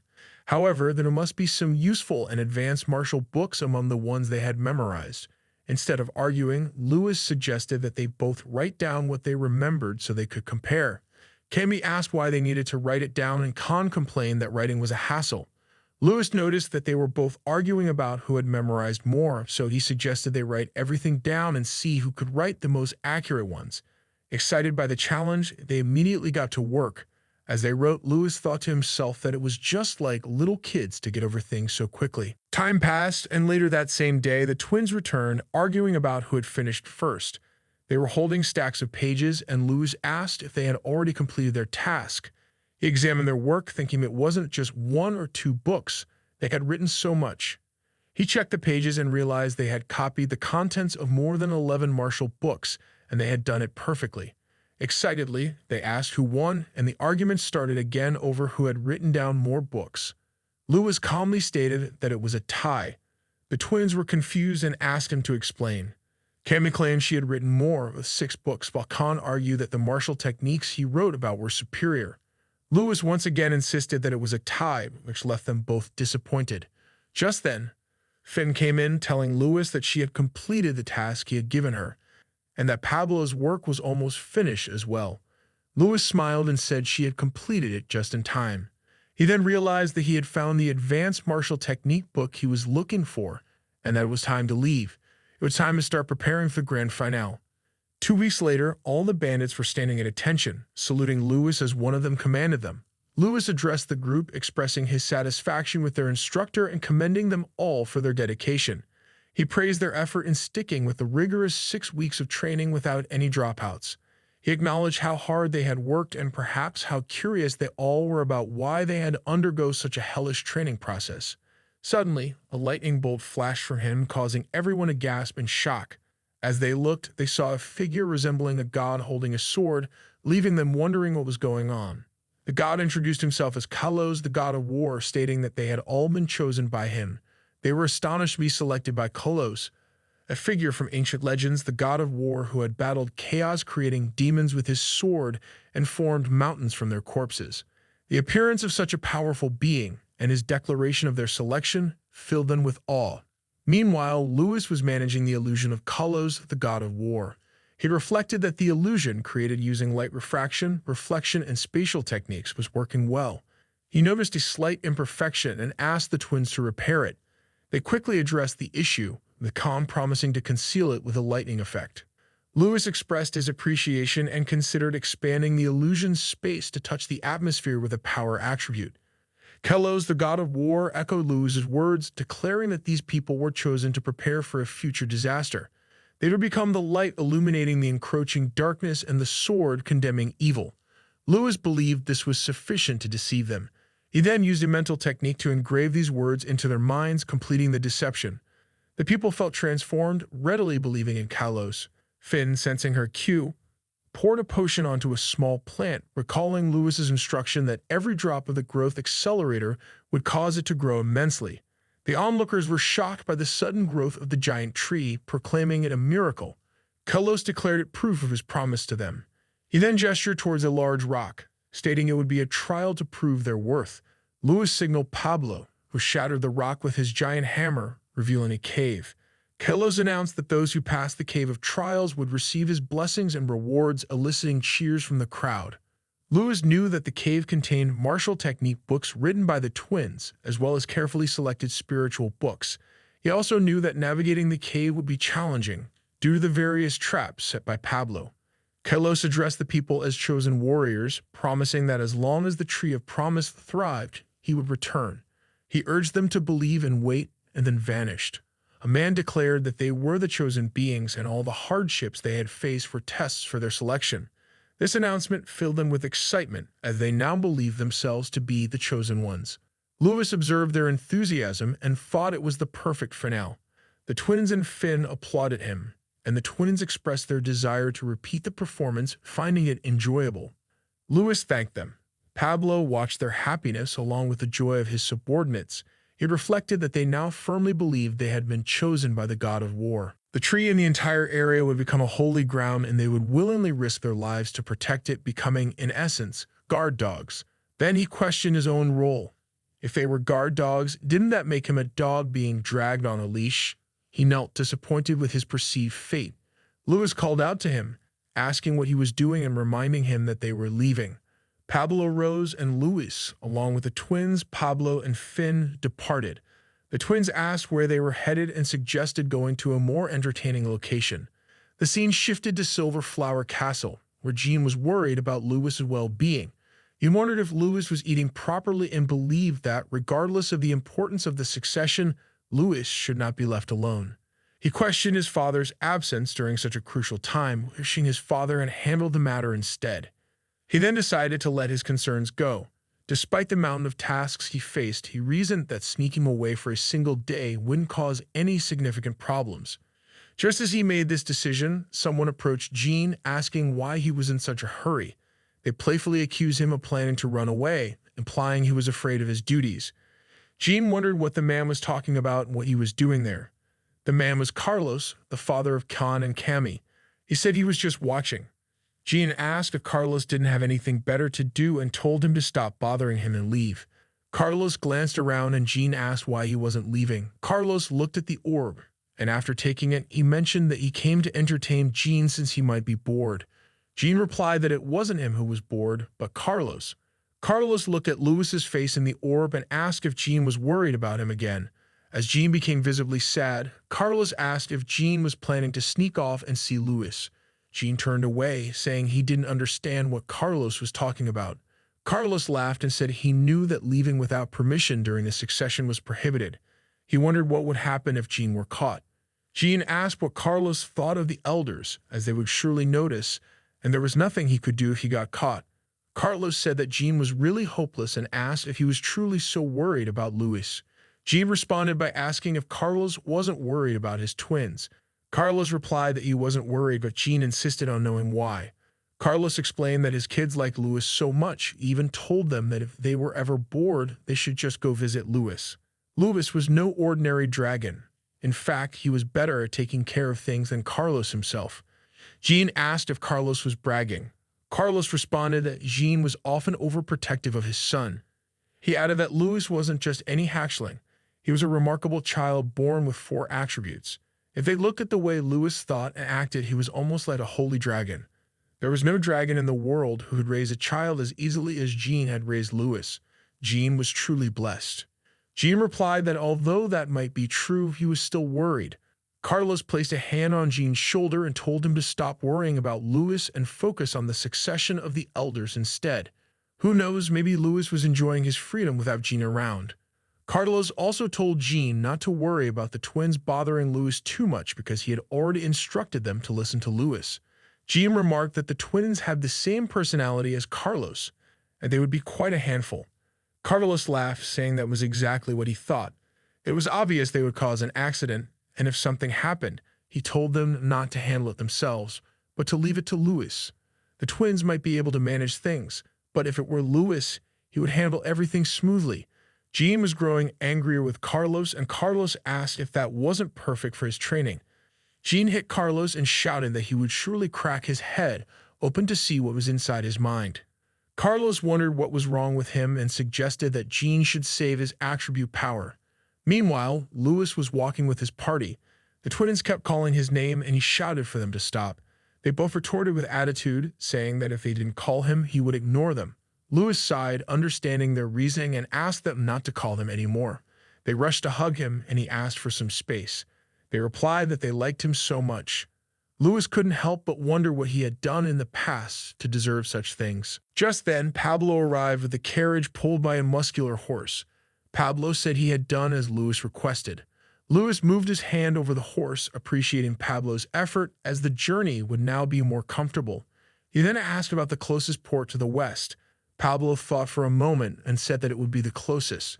It was quite active with trade from the autumn continent, so it should be easy to find a ship there. Luis asked how long it would take to get there. Pablo replied that if they traveled using the carriage, it would take about half a year. However, considering the frequent snowstorms along the way, the journey would be slower, so Luis should estimate it would take around a year. Luis thought this was longer than he had anticipated, and if unforeseen circumstances arose, the journey could take even longer. He then asked if there was any way to get there faster. Pablo wondered aloud, mentioning that in the winter continent, where snow fell heavily, carriages pulled by horses were the fastest form of travel, and there was no way to shorten the time other than that. Luis thought to himself, wondering if being stuck on the winter continent with no chance of moving for an entire year was really the only option. It seemed troublesome. Pablo called Luis's name, hesitantly adding that he was wondering if it might be possible for Luis to contact the other dragons. Luis gave him a side-eye, and Pablo quickly apologized, saying he was sure Luis had already considered it. However, Pablo suggested that if Luis knew of any dragons on the continent, perhaps he could ask one of them to take him home. Luis considered this, realizing that there must be dragons hidden somewhere on the winter continent. If he could find one and ask, they might be able to give him a ride. But then he sighed and said there were no dragons he knew of. Pablo was confused and asked what he meant. Luis explained that there were no dragons he knew personally. He then turned to Finn and asked if she happened to know anyone. She replied that she didn't know much about other dragons. The twins piped up, saying they didn't know any dragons either. Luis commented dryly that he hadn't expected much from them. He thought to himself that if only they could find another dragon, they could significantly shorten their return journey, but the real problem was where on earth they would find one. He then called Pablo over and asked if he knew any legends about dragons. Pablo thought for a moment and said there were a few legends he knew, but they could stop by a city on their way west to gather more information. Luis smiled, pleased with the suggestion. That's great. Without any delay, let's leave, he said. The twins got excited at the prospect of going on a search for another dragon. As evening approached, the group continued traveling, and Pablo stopped at a location, telling Luis that it was getting darker and they still had a long way to the next city. He thought it would be better if they camped there for the night. Luis agreed, and they started a fire on the side and began frying their food. When the twins saw the food, they eagerly remarked that it looked delicious. Khan asked Pablo when it would be ready. Pablo replied that it would be done soon and that they should wait a little longer. After a while, he sprinkled salt on the food and handed it to the twins. They eagerly began eating, excited by how good it tasted. Pablo then gave some food to Luis. As Luis ate, he found it was incredibly good, and the meat was perfectly seasoned. Pablo thanked him for the compliment.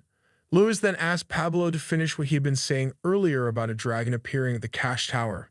Pablo agreed and explained that he had heard from a hunter in the city they had passed earlier that about 20 years ago, a monster believed to be a dragon had appeared in their village. Suddenly, Luis hit him with a bone, shouting to don't say that so loudly as if anyone heard them, they will think they were friends with the dragon. He then placed his leg over Pablo's and asked if he wanted him to show what a real monster looks like. Pablo, frightened, immediately apologized. Luis said he had praised Pablo once, and now he thought Pablo was almost at his level, so he should just say it again. Pablo, a bit uncertain, explained that according to the hunter about 20 years ago, a noble creature resembling the mighty dragon was sighted in their village. Although it was the size of a house, its roar was so loud that the entire village was terrified. Luis wondered if, with such vague information, its credibility was a bit weak. It seemed no different from the rumors circulating for the past few weeks.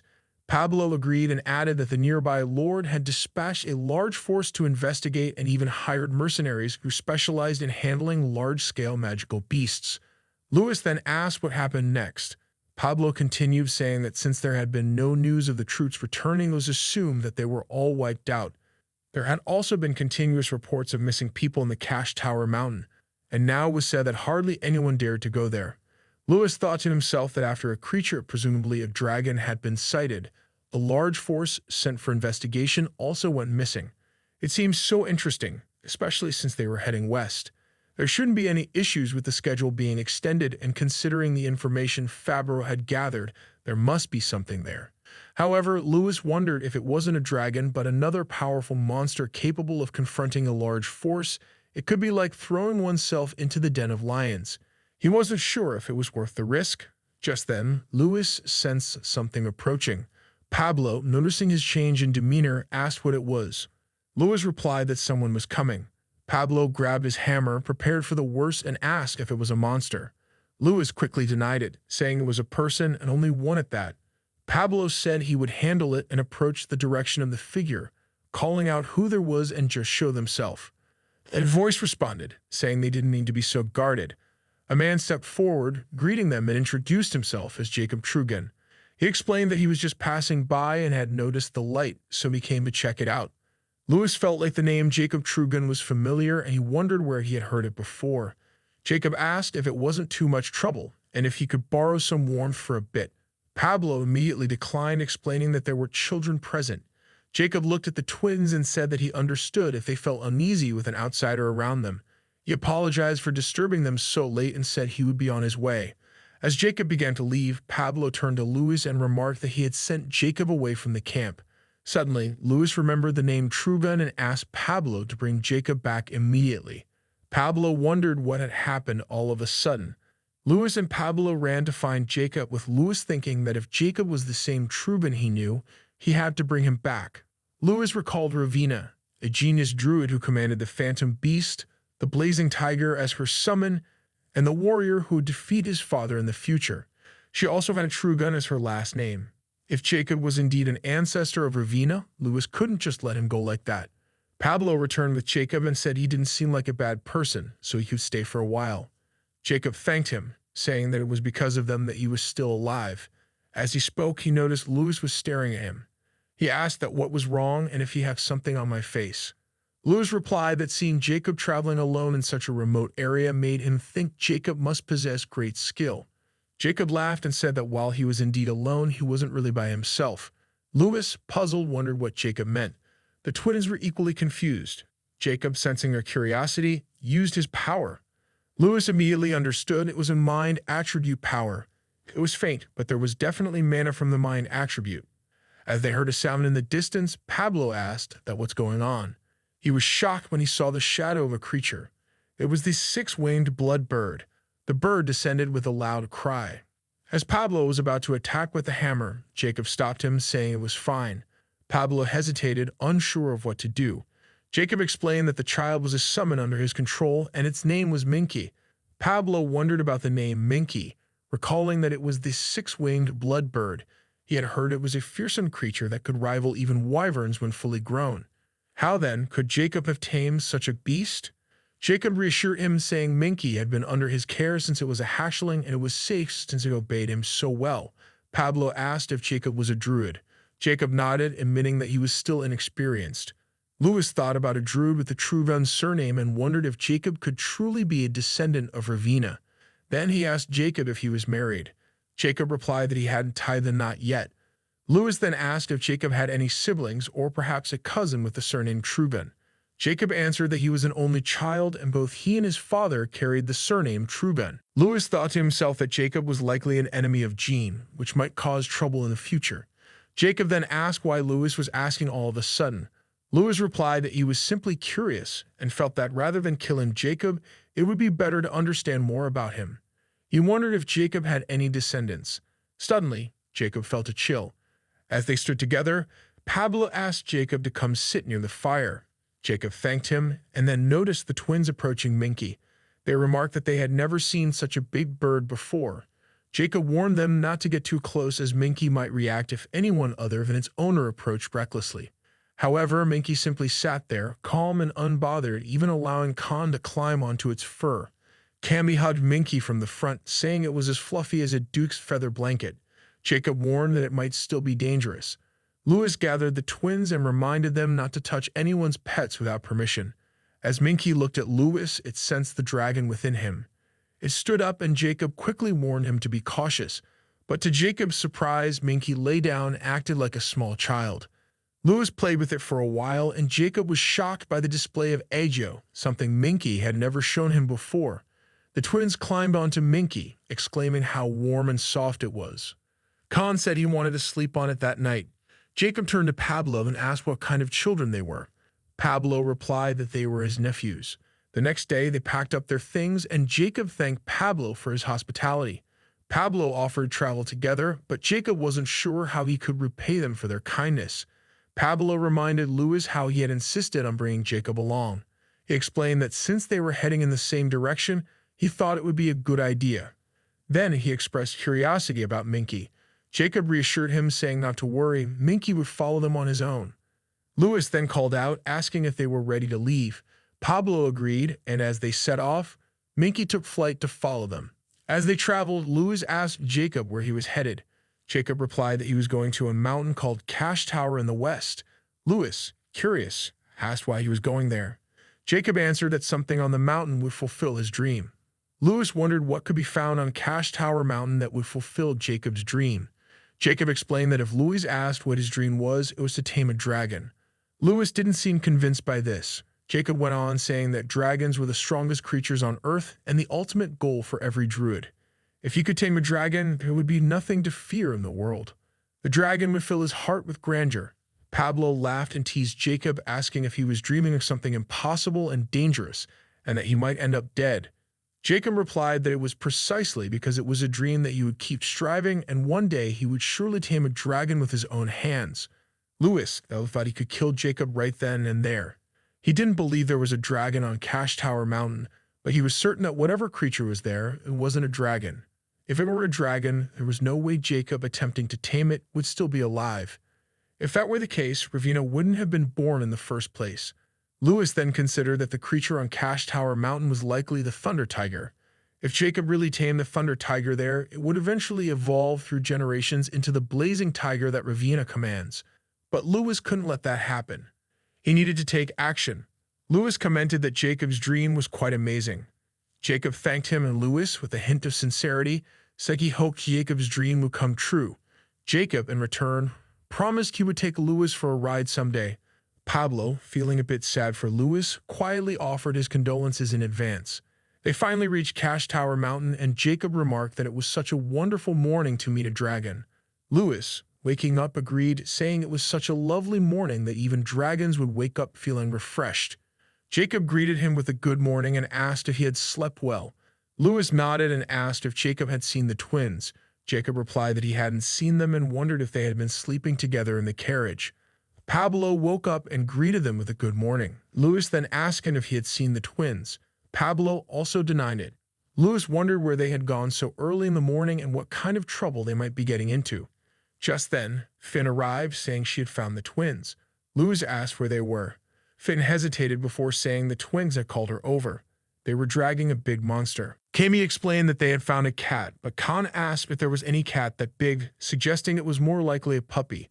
Lewis, however, was shocked. It wasn't a cat or a puppy. It was the thunder tiger. Jacob recognized it as well. The twins then threw the creature down, excitedly calling it cute. They eagerly asked if they could keep it, insisting they were ready to take care of it. Lewis, trying to stay calm, told them to hold on and asked where they had found it. The twins explained that they had been heading towards the mountain when the creature had come to them to play, so they had played with it. Lewis thought that he had indeed been looking for the thunder tiger, but never expected to find it like this. Jacob, observing the creature closely, noted it was definitely a living thunder tiger cub. The twins quickly intervened, telling Jacob not to touch it as it was their Nabi. Jacob was confused by the word Nabi, but Lewis quickly realized that the twins had even given it a name. Then Lewis noticed the tiger's eyes were open, and he approached it cautiously. He noticed its eyes were shaking and its breathing was irregular. Was it really fainting? Suddenly, Nabi jumped toward Lewis, wanting to play. Lewis, feeling threatened, instinctively punched it back, asking if it really growling at him. To his surprise, the thunder tiger started crying like a baby, which left Jacob stunned. He couldn't believe Lewis had subdued the thunder tiger with a single punch. Pablo chuckled and explained that his nephews were a bit fearless. The twins then checked on Nabi to see if it was hurt. Jacob assured them that the steam rising from the cub was simply a sign of it being scared. Lewis, though, thought to himself that no matter how young the tiger was, it was still a cub, and its mother wasn't around, which felt strange. His attention shifted, and he suddenly felt a powerful energy in the air. He'd wondered if it could be the mother of the thunder tiger nearby. Pablo and Jacob heard a sound and wondered what it was. Suddenly, a monster appeared, and when Jacob saw it, he froze in fear. "It's a drake," he whispered. Lewis quickly silenced him, telling him to be quiet. He explained that if they moved now, they would attract the drake's attention, so they needed to remain hidden. Lewis then used a special concealment spell to make them all invisible. Jacob immediately recognized it as spatial concealment, a magic technique powerful enough to cover such a large area in an instant. He marveled at how such a young child could wield such a skill. The drake was so close, and it couldn't notice them due to the invisibility spell. Jacob, still in awe, thought to himself that not only was the thunder tiger a rare sight in itself, but now they were facing a drake, an ancient creature that hadn't been discovered in hundreds of years. What was happening here? Was this the dragon rumored to exist on Cash Tower Mountain? Had it always been a drake and there was never a dragon at all? What amazed Jacob even more was how quickly Lewis had detected the drake's presence and instantly cast such a high-level spell. It was clear Lewis possessed an extraordinary talent. Could such an ability really be explained by just the word genius? Jacob began to wonder who Lewis really was. Suddenly, the drake let out a loud roar, shattering the silence. Lewis was worried. Why was a drake here? He quickly asked Finn if there was any way to deal with it. She replied that a drake was a creature cultivated by the demon dragon Rodvarir using their own blood. Because it carried a small portion of dragon blood, it was immune to dragon fear. To fight it, they would need at least 3 or 4 Tier 1 fighters. Lewis thought to himself that if they fought now, their immediate annihilation seemed inevitable. He wondered why something that was supposed to be deep in the mountains had come down to this place. Was it searching for something? He speculated that it might be looking for the thunder tiger cub. Just then, the drake looked away as if sensing something, and it turned in that direction. Lewis thought that it seemed like the drake was giving up and heading back. However, the weather suddenly grew darker, and Lewis was shocked. A bolt of lightning struck, hitting the drake and even damaging Lewis's protective barrier. He quickly used a stone to shield them, but as he opened his eyes, he saw that the drake was now standing right in front of him, breaking through Lewis's spell. Without wasting any time, they all began to run, screaming in panic. The twins shouted that the drake was terrifying and was chasing them. Lewis snapped, telling them to shut up and keep running. Pablo urged them to run faster, warning that the drake would catch up soon. Jacob thought he could keep up with Pablo, but he wondered how the kids were running so fast. It felt like these 3 were anything but ordinary. As Jacob noticed the drake getting closer, he called out to Minky, ordering it to attack the drake. Lewis thought it was a good idea. Minky would be able to buy them some time. Finn then shouted that drakes had stiff joint structures and moved in a zigzag pattern, so they should do the same to slow it down. She suggested they head toward an area with lots of trees. Lewis quickly directed everyone to zigzag toward the mountain. As they ran, the drake launched flares toward Minky, knocking it down. Jacob was shocked and immediately turned back toward Minky. Lewis wondered what Jacob was thinking. He was running toward a drake that even a six-winged blood bird couldn't handle. They could all survive if they just made it to the mountain. Lewis followed Jacob, calling out that if they survived this, he would make sure Jacob could never have the kids. The twins were shocked but kept running ahead, and the thunder tiger cub, still trembling, followed them as well. Jacob knelt by Minky, trying to get it to stand up, but it was badly injured. The drake then bit down on Minky, and Jacob, enraged, summoned his power and struck the drake. The drake roared in anger, preparing to retaliate with its tail. Lewis quickly pulled back, telling everyone to get out of the way, just narrowly dodging the drake's attack. He then focused, making the spatial crystal rotate and shooting it directly at the drake. Jacob, still by Minky's side, urged the creature to get up, but it was too injured to move. The drake chewed through Lewis's spatial crystal, and Lewis was shocked. He wondered if it even made sense. How could the drake destroy it with just its mouth? In response, Lewis used a mental spell to make the drake feel disoriented, thinking that it would cause the creature to fall over. But to his surprise, the drake roared and shook off the effect, showing no signs of weakness. Lewis was taken aback. The mental spell had failed. Finn, observing the situation, explained that the drake's instincts were basic: hunger, mating, and fighting, and that mental spells wouldn't work on it due to its lack of intelligence. Lewis, frustrated, thought to himself, how dumb could it be? The drake let out a roar and charged at Lewis. At that moment, the twins rushed in with their swords to strike at the drake. However, they were immediately overwhelmed by the toughness of the creature's skin. The pain in their hands was intense, and they trembled as they tried to land a blow. Lewis noticed the drake flinching in pain from a lightning attack. He immediately seized the opportunity and called to the twins, "Keep attacking." The drake was vulnerable to lightning. Increase their lightning power and keep hitting it. They both delivered powerful attacks on the drake. Lewis thought it was impressive and speculated that its magic resistance hadn't protected its internal organs. He also realized he had underestimated their strength. Despite being young, they were dragons after all. He focused and used his unique power, channeling energy through his hands as he aimed to turn the creature into a lightning-grilled snack. Jacob was stunned by the display and wondered who these children were as they were facing off against a drake. Pablo remarked that his nephews were stronger than they appeared. Jacob questioned whether they were truly his nephews, to which Pablo warned him not to ask too many questions or he might regret it. Lewis launched another attack, injuring the drake further, and said they were almost there. The twins, exhausted and with aching arms, struggled to keep going. Lewis encouraged them to hold on just a bit longer.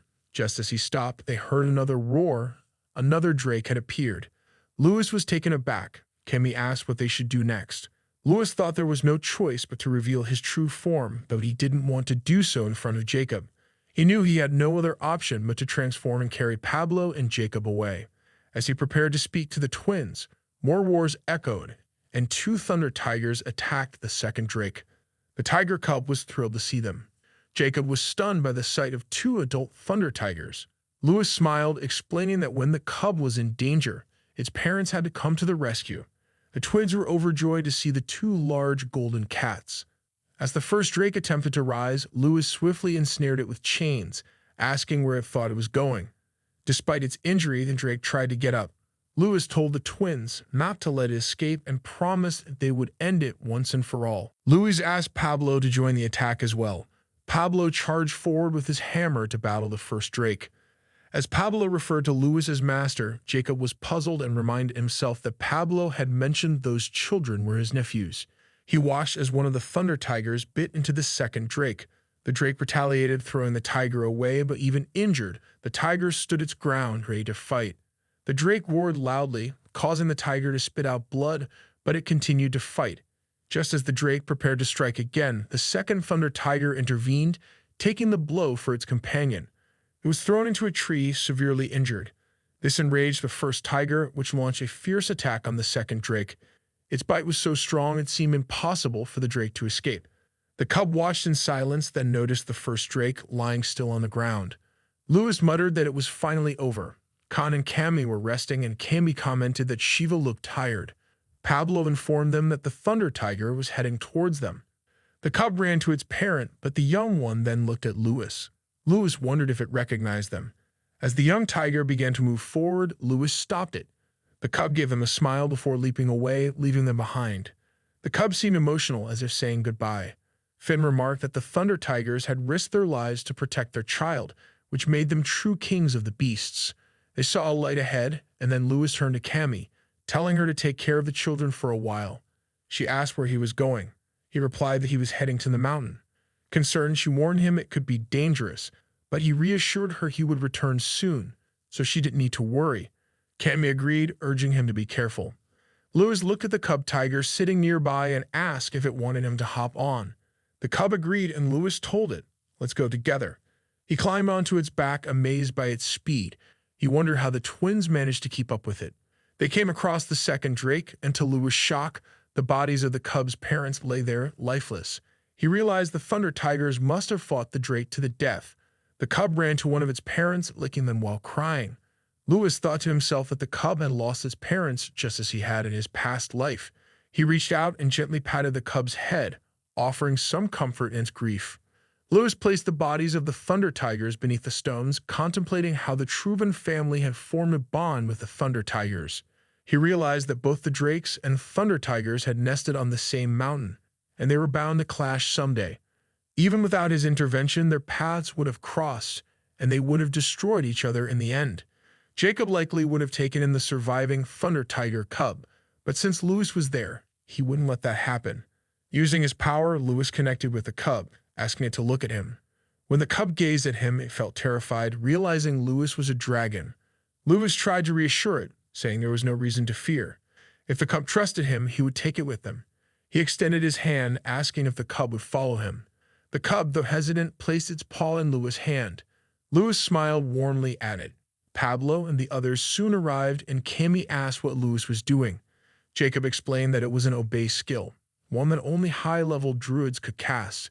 Despite being young, the Thunder Tiger was a supreme beast among supreme beasts, and it had completely responded to Lewis' spell. Jacob was about to comment that he now understood who Lewis really was. Lewis wondered if Jacob had figured out his true identity. Jacob then spoke, revealing that Lewis was a high elf. He shook Lewis' hand, expressing how honored he was to meet a guardian of the forest. He also asked if Lewis had been using a spell to hide his ears. Lewis was confused and replied that he thought there had been some misunderstanding. Judah, who overheard the conversation, thought it was perfect for him. He believed that if he let Jacob continue to misunderstand, Lewis' real identity would remain hidden. Lewis in turn agreed, stating that he was indeed the guardian of the forest, a high elf. Pablo, skeptical, wondered if this was some kind of scam. Jacob apologized for not recognizing Lewis earlier and asked for forgiveness for his past rudeness. Lewis kindly replied that it was fine, as such things happen sometimes. Khan, still curious, asked if elves usually spoke in such a way. Cammy, unsure, responded that she didn't know and that Lewis probably hadn't met an elf before. Jacob looked over at the twins, wondering if they were also elves. Lewis nodded and confirmed that the twins were his elf bodyguards. The twins, clearly annoyed, didn't appreciate the label. Pablo, however, thought it best to ignore the comments, as this wasn't the first time Lewis had said something like that. Lewis then turned to Jacob with a request to take care of the cub. Jacob was shocked, wondering if Lewis was asking him to care for the Thunder Tiger. The twins immediately protested, saying that the cub was theirs. Lewis, unfazed, ignored their objections and nodded at Pablo. Pablo sighed, reluctantly lifting the twins and taking them away from the scene. The twins were fuming, clearly angry at Lewis for making such a request. Lewis then asked Jacob that what did he say and could he take care of Nabi. Jacob replied that the cub had already formed a contract with Lewis. Lewis acknowledged this but explained that he was taking Nabi in out of pity, as he had no other choice. However, he was concerned about their perilous journey and whether Nabi could endure it. Jacob remarked that if even a high elf considered it a perilous journey, it must be serious. Lewis nodded, adding that based on his observations, Jacob seemed capable of taking good care of the cub. He reassured Jacob that he only needed to look after Nabi until Lewis returned to take him back. Jacob understood and promised to take care of the cub as if it were his own child. Lewis showed his trust in Jacob, thanking him. He then turned to the cub, asking it to follow Jacob. The cub seemed sad, so Lewis gently patted its head and explained that he couldn't take the cub with him right now. He told Nabi that if it listened to Jacob well, Lewis would come back for it one day. The cub agreed and walked over to Jacob. Jacob even called it by its name, Nabi, assuring the cub that he would take care of it. Luis thought it had worked out well. Since the Thunder Tiger was bound by a contract with him, it wouldn't become an enemy in the future. He then told Jacob to feed Nabi light attribute stones. Jacob, puzzled, asked about the light attribute stones. Luis explained that Nabi would grow one day and Jacob wouldn't regret it. As Jacob left with Nabi, Luis watched them go. He thought to himself that it was a bit of trouble, but it had worked out in the end. While there had been no dragon involved, he had secured a future asset by bringing the Thunder Tiger to their side, which would ultimately benefit him. He then turned to the others and sent a "let's head west" again. However, he soon noticed that the twins were angry with him. They told him they hated him for sending Nabi away on his own, and they wouldn't play with him anymore. Luis, unfazed, pulled out an elixir and asked if they want some. Cammy asked for 2, while Khan asked for 3. Luis and the others finally reached the port city of Lufthagen. As Khan looked around, he told Luis that there were a lot of people around them. Cammy pointed at a lady with cat ears and mentioned that she was a beast folk, something Cammy hadn't seen before. Finn remarked that the place was on a completely different level compared to the villages they had passed, and that Lufthagen was teeming with all kinds of people. It was a bustling port city, active all year round as a hub for trade between the autumn continent and the winter continent. Luis thought to himself that they had finally arrived. It had taken them half a year to travel from the Kashmir Mountains to Lufthagen, and they were only about halfway to their destination. He just wanted to go home quickly. The twins were excited, looking around and commenting on how there were so many interesting things. Luis shouted at them, telling them to stop clinging to him and give him some space. They teased him more, and Pablo reminded him that they had reached their destination. Luis stepped out of the carriage in front of the shelter of Siren and asked Pablo if this was the shabby inn he had mentioned as his favorite spot. Pablo replied that it had been 10 years since his last visit, so they should head inside first. As they entered, a lady welcomed them to the shelter of Siren by asking if they were there to stay or just to eat. Pablo replied that they were planning to stay, but before he could say more, she recognized him and asked if he was really Uncle Pablo. Pablo asked if she knew him. She introduced herself as Moana and asked if he had forgotten her. He wondered if she was the same tiny Moana he remembered. She replied that she wasn't tiny anymore and was now 24 years old. She then called out to Lucia, asking her to come and see who had arrived. Lucia came over, wondering why Moana was causing such a commotion. When she saw Pablo, she recognized him immediately. He was happy to see her and remarked how much she had grown, commenting that it seemed like she was ready to get married. Moana then asked about herself, to which Pablo replied that she had grown beautiful as well.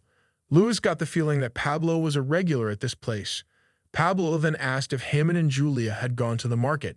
Lucia and Moana's expressions grew sad as they explained that their parents had passed away 3 years ago in an accident involving a runaway carriage. Pablo was shocked by the news and apologized for being so late. Lucia reassured him that it was fine, and Moana added that they had inherited the inn and were managing it well. Pablo placed his hands on their shoulders, commenting that they must have had a hard time. Lucia then asked about the children, wondering if they were Pablo's. Pablo paused and replied, asking her to wait, and how could they possibly be his children? They both asked if he was sure, and Moana even questioned where his conscience was. Pablo explained that those were his nephews. Lucia remarked that it still felt strange, and Moana asked if such beautiful kids could really be from his bloodline. Pablo replied that they were very distant relatives of his. Moana sat down in front of the twins, and as they acted cute, she hugged them, saying they were so adorable and wondering what she should do. The twins laughed, telling her they were being tickled. Luis thought to himself that Moana should try raising those twins herself, and then she would understand how hard it was. Lucia then approached Luis, introduced herself, and asked if he wasn't hungry. He looked away and admitted that he might be a little hungry. Moana and Lucia rushed to the kitchen, with Moana saying she would make something delicious and that they still had the meat they had brought earlier that day. Lucia agreed and said she would gather the ingredients. Luis relaxed and muttered that being cute was exhausting. After the meal, Luis lay down on the bed, sighing that it had been so long since he had eaten so much. He then turned to Pablo and said he hadn't had a chance to ask earlier about his relationship with the two sisters, since he seemed so close to them. Pablo replied that their parents had been his comrades in arms. Luis asked if that meant they were mercenaries. Pablo nodded, explaining that they had been such funny friends, always bickering. One day they fell in love with Moana and decided to give up their mercenary work to open the inn and raise their children. Because of that, Pablo had become a regular there. Luis understood and then asked to leave. Pablo wondered why he suddenly wanted to go and where he intended to go. Louis asked him where he thought they should go, saying they needed to finish the ship to take them to the autumn continent. He also requested some elixirs while they were at it. Pablo understood and asked if Louis wanted to leave right away, considering they had just arrived. Louis glared and Pablo turned to leave, saying he would get started immediately. Louis even asked Finn to go with him, and Finn agreed to leave as well. Louis looked over at the twins, who were sleeping peacefully, looking so relaxed. He thought to himself that they really did look like angels when they were asleep. Louis stretched his body and said he should get some sleep as well. Moana arrived with some snacks, but she stopped at the door. Lucia noticed and asked why she wasn't going in. They both looked inside and saw Louis sleeping with the twins on either side of him. Moana and Lucia stared at them, and Moana wondered how they could look so lovely even while sleeping. Lucia agreed, saying that all three of them looked adorable. Smiling, they quietly left the room, wishing them good night and a restful sleep. The next morning, the inn had already opened. Louis came downstairs, yawning. When Lucia saw him, she asked if he had slept well. He nodded in agreement, and she pointed to where Pablo and the twins were sitting, telling him to go join them as she would bring breakfast soon. Louis sat down and asked about the autumn continent. Pablo confirmed that the ship would depart in 2 weeks. Louis expressed his appreciation for the work and then asked about the elixir. Pablo replied that it wasn't something easy to obtain, and he didn't expect it to be easy to find. Louis thought to himself that only a dragon could stockpile such things. Ordinary humans would never even see an elixir in their lifetime. Human food might be fine for them, but it wouldn't help hatchlings like them. The sea route to the autumn continent would take about 2 months, so they needed to stock up before setting sail. Pablo reassured him not to worry too much, as they would surely be able to find what they needed. After all, this was Lucia, where all the supplies of the winter continent were gathered. Louis said it was fine and suggested they check around the next day together. Moana brought a heavy chicken to the table, announcing that it would be their breakfast. Lucia was also there, encouraging them to take their time and enjoy the meal. Pablo wondered who could eat all that food in the morning. Moana replied that it wasn't for him, and Lucia asked the kids to give it a try. Pablo was about to eat, saying he wasn't refusing the food. After taking a bite, he mentioned that the taste was excellent and reminded him of the way their mother used to cook. Moana smiled and wonders whose daughter they thought she was. She then put her hand on Lucia's shoulder, adding that Lucia had helped too. Lucia quickly replied that she had only assisted Moana. Pablo then commented that now that he thought of it, Lucia was very good at singing. Louis was intrigued and asked about it. Pablo explained that no one in Lucia could match Lucia's singing. Whenever she sang, the inn would always be packed with people, which was why they had named it the Shelter of Sirens. The crowds were so used to it that they would gather there whenever she performed. As Pablo continued talking, Louis looked at the sisters and noticed they didn't seem to enjoy talking about those things. He gave Pablo a light hit. Pablo glanced at the sisters, but didn't look too pleased, and Moana commented that Lucia didn't sing anymore. Pablo was surprised and asked why she would waste such a great talent. Just as Moana was about to answer, a group of 4 men entered the inn. Louis wondered who these rough-looking people were. Other customers nearby mentioned that these 4 never got tired of visiting and always came just for the inn's attraction. Louis noticed that the 4 men were staring at Moana and Lucia. Pablo stood up and asked what everyone was doing, wondering if they even knew where they were. The 4 men stepped aside as a noble-looking boy entered, greeting Moana politely. He then turned to Lucia with shining eyes, kneeling in front of her and offering a bouquet. He called her my lady and complimented her, saying that she looked as beautiful as ever. Louis thought to himself that it was all so cheesy, giving him goosebumps. Lucia took the bouquet and with a smile mentioned that she had already told him before. As she was about to say more, the boy stopped her, saying there was no need for further words. Just seeing her face that day had already calmed him, he claimed. He then bid her farewell, wishing her a peaceful rest of the day. As he walked away, their eyes met, and he gave Louis a smile. Louis felt a surge of annoyance, wondering if the boy was mocking him, possibly because of his height.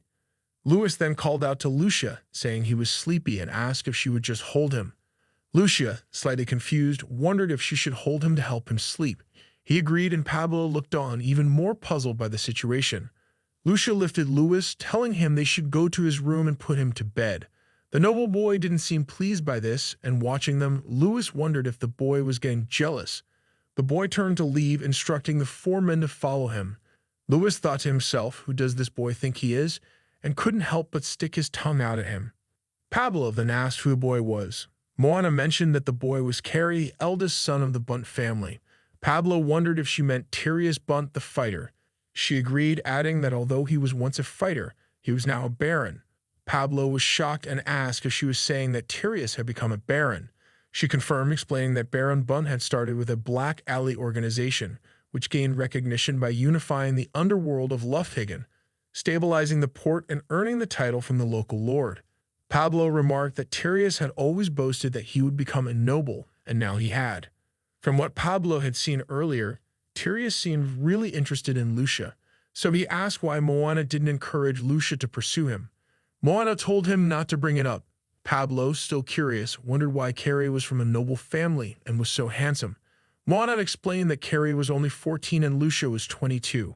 Pablo was surprised to hear that such a young boy looked like a man. With his spirit, they could marry right away. Moana shouted at him, and he quickly excused himself, saying it wasn't the right time to discuss things and that he had to get going.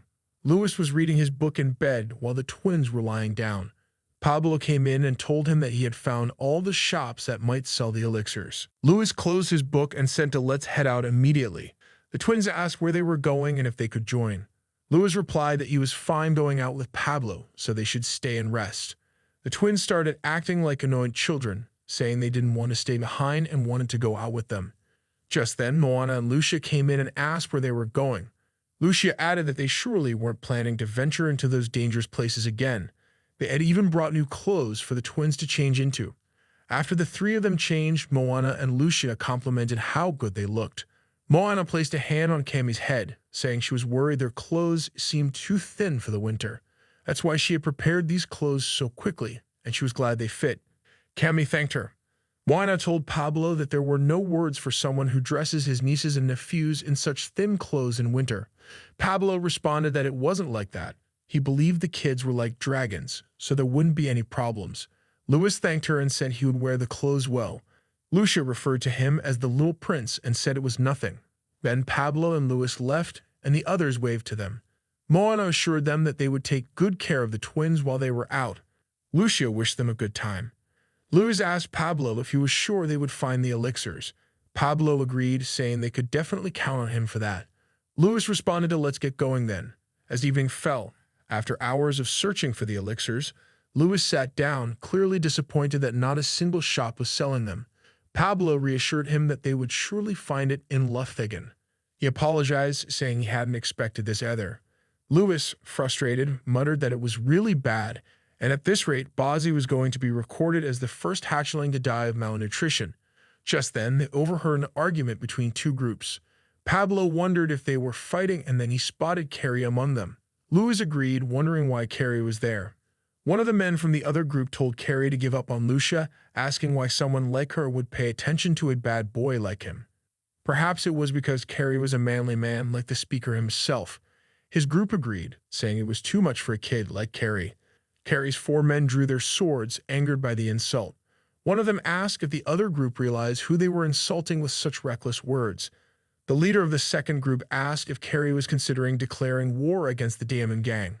At that, all of the men from his group drew their swords as well. The situation was tense, and Carrie asked if they were out of their minds. He warned them that they wouldn't get away with it once his father found out. The man mocked Carrie, asking who would know and saying that he was just a lowly man. He then asked if Carrie wanted to teach him a lesson personally. Pablo and Louis approached, asking them to stop. Pablo said that while he didn't know what was going on, swinging swords around in broad daylight on the streets was a bit too much. Carrie wondered who they were, then recognized them from earlier at the Siren's shelter. The man dismissed them, saying they were just passing by and telling them to mind their own business and go on their way. Pablo, now a little offended, remarked that he knew it had been 10 years since he left, but surely there was someone who remembered him around here. One of the men suddenly seemed shocked and asked that if he was Blood Axe Pablo. Pablo, surprised, asked if anyone still remembered him. Carrie, confused, asked who Pablo was. The man explained that Carrie must have heard of him from the Baron. Pablo was the one who saved the Baron's life. Back when the Baron was still unifying the underworld before receiving his title, he fell into a trap set by opposing factions. At that very moment when the Baron's life was in danger, Pablo charged into enemy lines armed with nothing but an axe. Although he was stabbed 8 times, he managed to save the Baron. Carrie was stunned to learn that Pablo had been the one to save his father's life. He immediately shook Pablo's hand, saying that it was an honor to meet him there, and he had heard so much about Pablo from his father. Pablo downplayed it, saying it was all just stories from his father's mouth and wasn't such a big deal. Luis, watching the interaction, thought that Pablo seemed like he was trying to show off a bit. The leader of the group, the bad guy, said that he was also honored to meet such a legendary figure. He introduced himself as Damon and mentioned that he was running a modest organization in Lufthagen. Luis could sense a strange aura from Damon, which bothered him somehow. Damon bowed to show respect to Pablo, telling him that since he knew Carrie, they would be taking their leave and wished them a good day. Pablo wondered what was going on. It all felt so anticlimactic. He thought was a strange fellow. Luis wasn't entirely sure, but his intuition told him that Damon was going to cause some serious trouble soon. The scene shifts to the Bunt family residence where Pablo and Luis meet Pablo's old friend Tyrius, the father of Carrie. Tyrius hugs Pablo, exclaiming how many years it has been. Pablo responds, saying it's been over 10 years. Tyrius calls Pablo a heartless man and tells him he should have kept in touch more often. Pablo apologizes, explaining that life had been difficult, which was why he couldn't keep in contact. He adds that he never would have imagined that the fighter Tyrius would become so successful. Life really was full of surprises. Tyrius replies that it's all thanks to Pablo. If Pablo hadn't saved him back then, Tyrius wouldn't be standing in front of him now. Pablo brushes it off, telling Tyrius he's just flattering him. As Luis looks at Pablo, Pablo gets to the point of why they were there. But just as he's about to speak, Tyrius stops him, saying he's already heard it all from his son. Tyrius explains that they were looking for elixirs and he has already sent his men to find them. They shouldn't worry. He will make sure they have as much as they need in a few days. Luis, however, raises a concern. Based on what he saw earlier, it seems like they have problems with another organization. He asks if there will be any trouble in getting the elixir. Tyrius, curious, asks who Luis is. Pablo introduces him as his nephew and adds that, as Tyrius can see, Luis was a bit spoiled. He hopes Tyrius will understand. Tyrius agrees and explains that the Damon faction has been causing trouble lately. Pablo comments that even underground thugs wouldn't dare mess with a noble, so he wonders what happened. Tyrius explains that recently there have been unexplained accidents causing the ships of the trading company protected by the Bunt family to run aground. Some people might call it bad luck, but rumors have spread that the grounded ships were attacked by monsters. This has led some to question the Bunt family's protection. Given the situation, Damon had taken the opportunity to openly rebel against Tyrius. Pablo asks why Tyrius hasn't asked the Lord for help since the Lord was the one who granted him the barony. Tyrius replies that the Lord seems indifferent. He just lets things be as long as Lufthagen runs smoothly. Tyrius knows the Lord comes from the underground himself, which was why you won't care much even if Damon makes a move. Pablo sighs, saying it's a real headache. Tyrius steps closer and says it's been a while since they last met, so that he shouldn't focus on gloomy matters. He insists that he will treat Pablo properly, and they should have a good time. Pablo, relieved, agrees, saying it sounds great and suggesting they stay up all night. Then he looks at Luis and tells Tyrius they can play but hesitates. Luis told Pablo not to look at him and to just have fun, thinking that Tyrius was going to give them the elixir for free. After all, he should at least let them enjoy it. Pablo was pleased and quickly responded to let's go quickly, and they drank until they dropped that night. Tyrius appreciated it as well. Then he told Carrie to make sure to take good care of Luis. Luis and Carrie exchanged glances. Luis thought to himself that he had to play with this kid, but they were years apart. Carrie then asked Luis to follow him, and Luis asked where were they going. Carrie replied that his father asked him to entertain Luis, so he was taking him to his room. Luis, intrigued, asked to show him the way and how a noble could entertain him. Carrie seemed annoyed by the question, but led Luis to his room, telling him to sit quietly anywhere and not touch anything. Luis, despite the warning, touched a night figure. As soon as Carrie saw this, he snatched it back and told Luis not to touch it or it would break. Luis teased, even though the act all grown up, he was still fond of this toy.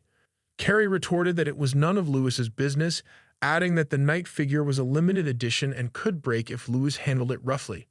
Luis then spotted a letter and began to read it. It was addressed to Lady Lucia, with the necklace described as capturing the brilliance of her eyes. Just as Luis was about to continue reading, Carrie rushed over to stop him, telling him not to read other people's letters. Louis paused, holding a box, and asked if it was the necklace. He opened the box to reveal a crystal that was shining brightly. Carrie quickly snatched it back from Louis. Louis remarked that while Carrie's letter-writing skills seemed childish, he had picked out a nice necklace, one that would really suit Lucia. Carrie, relieved, said it was a relief to hear that and explained that it had been hard to find. Louis commented that although the necklace looked expensive, it wasn't that difficult to find a necklace like that.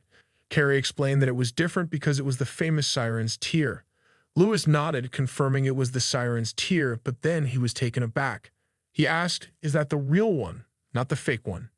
Carrie confirmed that it was the real siren's tear and that it had been verified by an official appraiser. Louis wondered aloud how such an item had ended up here. He recalled the original legend, which said the ruler of the sea, who cherished his daughter more than anyone, collected the last tears of his daughter and placed them into a jewel, thus creating the siren's tear. Most importantly, the siren's tear was said to be the key to the Sea Emperor's underwater labyrinth. Louis knew that the Sea Emperor's underwater labyrinth was crucial for the protagonist in the original story to level up, and he needed to get the siren's tear before anyone else did. He then tried to act cute, but it came off a bit strange, and he asked if Carrie give it to him. Carrie looked confused and asked if Louis was hurt anywhere. Louis continued to act cute, asking, "Just give it to me." Carrie, uncomfortable, wondered what was wrong with Louis. He found it creepy and told him to get away. As Louis moved closer, Carrie reiterated that it was really creepy. Carrie told him not to ever dream about it, as the gift was meant for Lucia. Louis looked away upon hearing that and asked what he would do if Lucia didn't accept the gift. Carrie replied that she wouldn't decline it, adding that, as the escort had said, women often fall for expensive gifts. Louis responded that some women might, but from what he knew about Lucia, she didn't seem like someone who would accept a gift just because it was expensive. Carrie wondered if that was really the case. Louis told her it wouldn't work, then suggested they sit down, and that he would teach her what real romance was.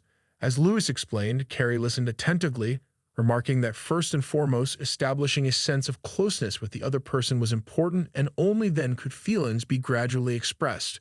Louis nodded while eating something and agreed, adding that sudden confessions, extravagant gifts, and overbearing approaches would only have the opposite effect. Carrie was annoyed. His advice was the complete opposite of everything he had been doing. Louis sighed and remarked that he should have chosen the right person to seek relationship advice from in the first place. He then asked why he liked Lucia so much and whether there was something specific that triggered his feelings. Carrie replied that the first time he met her was 5 years ago, when Shiva was singing at the Siren Inn. It felt as though his dark future suddenly turned as bright as day. Her gestures, her beautiful smile, and her voice captivated him instantly. Louis told him that was quite a long-winded explanation for falling in love with someone singing. Carrie clarified that it wasn't just the singing. The voice of Lucia was like a symphony of harmony if he had to describe it.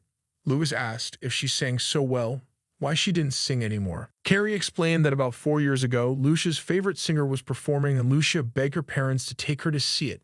Unable to resist her excitement, her parents finally agreed, leaving Moana behind to take Lucia to the performance. On the way to the venue, however, the horses pulling the cart became frantic and crushed the people nearby. Lucia was injured in the accident, and when she woke up, she searched for her parents, but they were already dead. Carrie told Louis that a carriage had crashed into them, killing both of them instantly. Afterward, Lucia was so traumatized by the accident that she could never bring herself to sing again. Louis said that this was why Lucia believed her parents loved her, because of her singing, and now that her voice wouldn't come out, he wondered if there was something he could do to help her and also earn the siren's tear. He then asked Carrie if he was truly planning to give the siren's tear to Lucia, given her tragic backstory, and whether he had lost his mind. It was like giving the siren's tear to a siren who couldn't sing. If Lucia received such a gift, wouldn't it only bring back the painful memories she tried to forget? Carrie asked if that was for real, admitting she hadn't thought of it that way. Louis sighed, saying there was no end to what he had to teach Carrie from start to finish. He then proposed something to her and asked if she wanted to hear it. That night, Louis returned to the inn and saw Moana cleaning the tables as she prepared to close the restaurant. She asked where Pablo was and why Vahi had come back alone. Louis replied that Pablo had said he would be drinking with Tyrius. Moana remarked that Pablo was something else, sending a kid home so late. Louis reassured her that Pablo was fine and wondered where Lucia was. Moana told him that Lucia was in her room and that he should just go upstairs. Louis thanked her and headed upstairs. Moana added that if he was hungry, he should let her know, and she would bring him a snack. Louis wondered if he should begin now. He recalled his conversation with Carrie, where she had agreed that if he could get Lucia to sing again, she would give him the siren's tear. Carrie had thought it was ridiculous, but Louis was determined. He asked Carrie if he didn't say that he wanted to see Lucia sing again. Carrie hesitated but agreed. Louis then pressed further, asking if he was to understand that the necklace meant more to her than Lucia. Carrie quickly clarified that it wasn't like that. She added that if Lucia could sing again, and she would certainly give the necklace to anyone, even Louis. Louis then said that if it was a deal, then he would succeed and Carrie would give him the necklace. Carrie didn't seem entirely convinced, so Louis asked that was it really all he was going to do for her, and he talked like he would give up the world for her. But it sounds like nothing more than childish talk. Carrie accepted the challenge, agreeing that if Louis succeeded, he would be rewarded with the siren's tear. They sealed the deal with a handshake. Carrie told him to keep his word and never take it back. Louis stopped, reminded of the weight of his promise, and knocked on Lucia's door. She opened it, asking that when did he get back. Louis told her he was bored and asked if she would play with him. Lucia agreed, noting that he really did seem bored, and invited him inside her room. As he entered, Louis looked around and was impressed by the beauty of the room. She thanked him for the compliment, saying she hadn't done much decorating but was glad he liked it. Louis noticed a musical instrument and asked about it. Lucia explained that it was called a bomb, a traditional instrument used to play music. Upon hearing this, Louis acted a little childish and asked if she would play it for him. Hesitant at first, Lucia smiled and agreed, asking if he really wanted to hear it. She sat down to play, and Louis was mesmerized by how beautiful it sounded.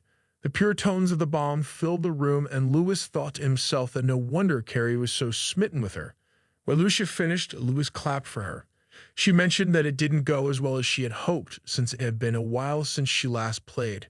Louis, surprised, told her it was an amazing performance.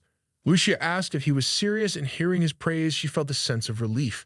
Louis mentioned that he wanted to try playing it as well. Lucia raised an eyebrow, unsure if he was serious. He replied that he wanted to learn how to create beautiful sounds like she did. She was still skeptical but agreed, asking him to wait for a moment. She opened her wardrobe to search for something. After a moment, she returned with a small bomb and handed it to him as a gift. She explained that it was the one she used to play with when she was a child, and it was just the right size for him now. Louis thanked her for the thoughtful gift and promised to take good care of it. She reached out and gently ruffled his hair, telling him that it was already late and they should start practicing the next day. He agreed and left, wishing her a good night. She wished him the same, telling him to sleep well. Louis returned to his room, eager to try out the instrument. Finn, noticing his determination, remarked that Louis planned to help Lucia forget her past trauma by giving her positive experiences with music. Louis agreed, though he felt a bit strange about it.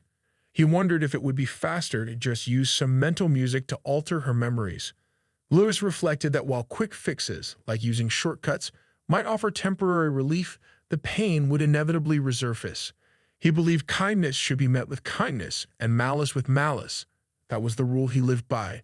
Since Lucia had been kind to them, he felt they should return the favor. Finn nodded in agreement, noting that they likely wouldn't be sticking to their original plan, but assured Louis it would all work out. Louis was still practicing the bomb at dawn, determined to improve. 3 days later, Louis played for Lucia and asked that what do he think and if Thankyou was better now.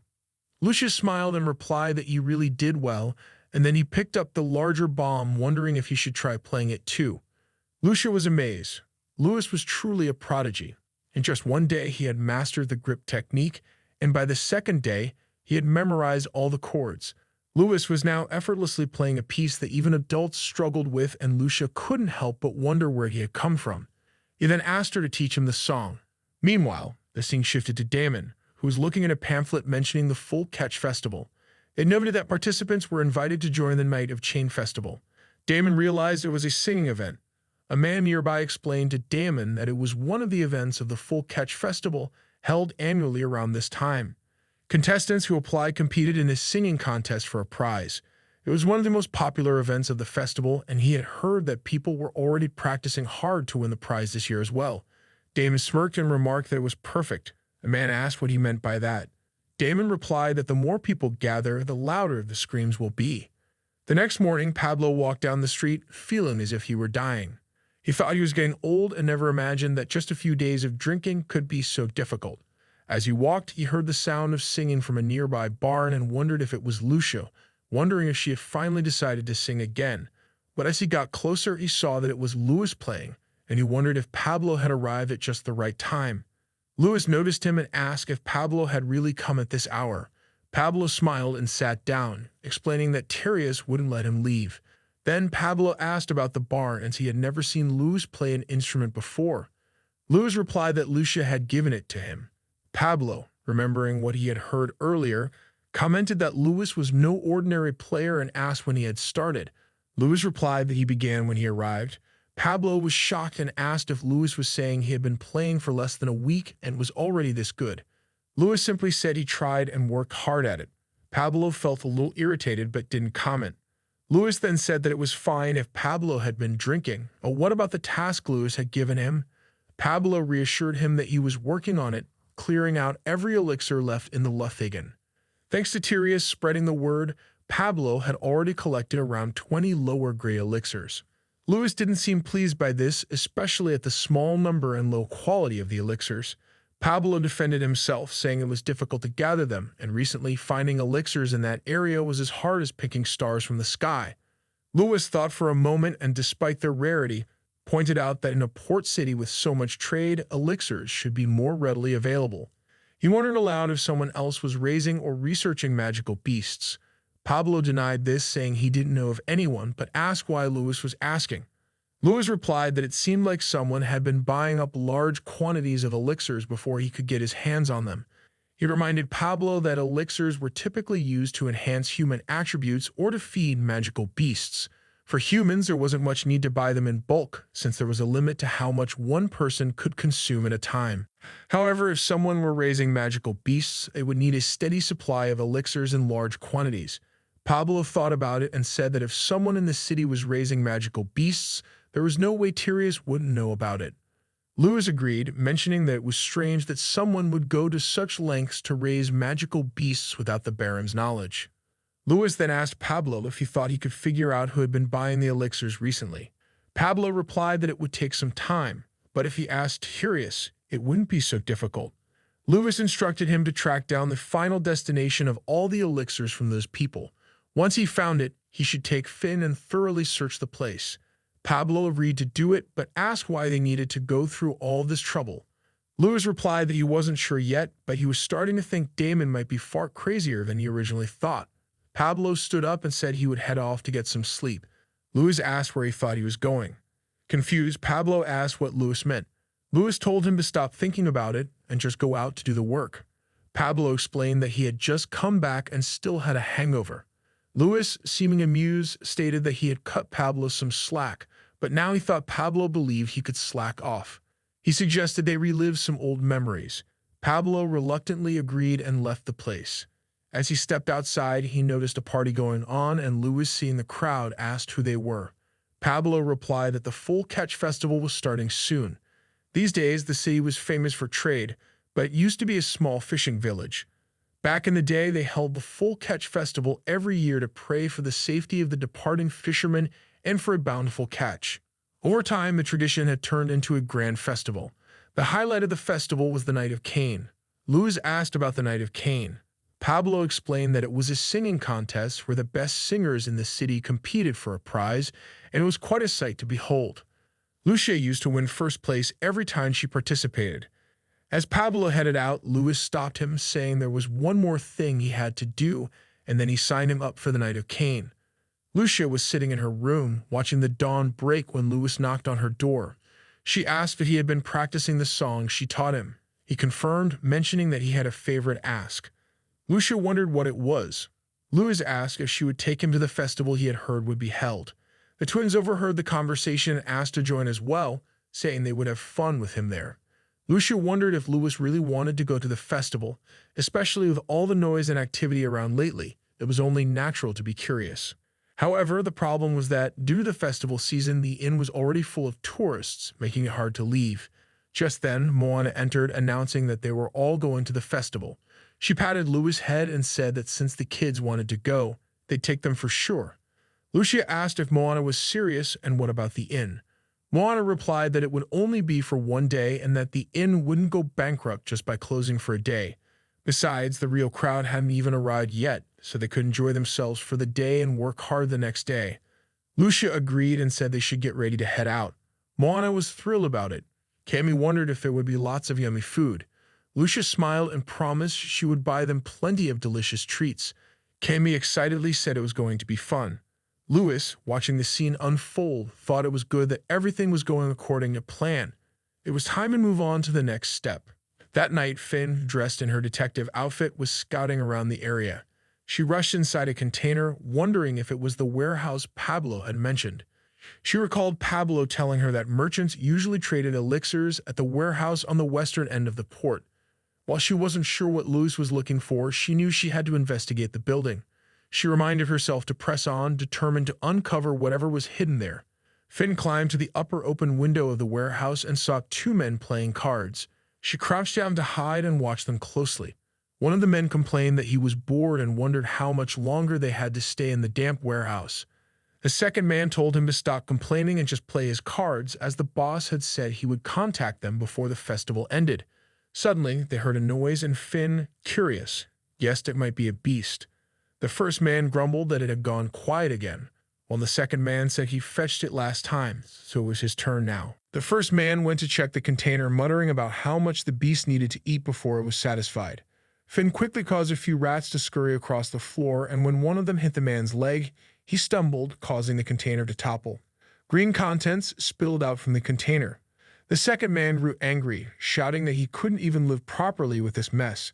The first man was equally upset.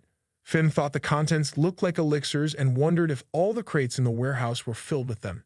This couldn't be good, and she needed to figure out what the men were planning to do with them. She decided to sneak inside the container. The first man shouted about how the rat was the second man's fault and grumbled about having to clean up the warehouse.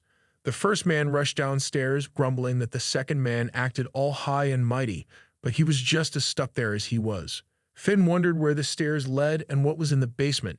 The men placed the container down, and after hearing another noise, the second man stepped away. Finn poked her head out and, to her shock, saw a beast standing in front of her. The scene then shifted to the festival, where people were wearing beast costumes, enjoying the celebrations. The twins were having a blast. Moana remarked that the Full Catch Festival was truly deserving of its title as the best festival on the winter continent. Louis thought the festival was impressive. He had never seen such a large celebration in his past life, and it might even rival the grandeur of a parade. Lucia handed him something skewered on a stick to eat.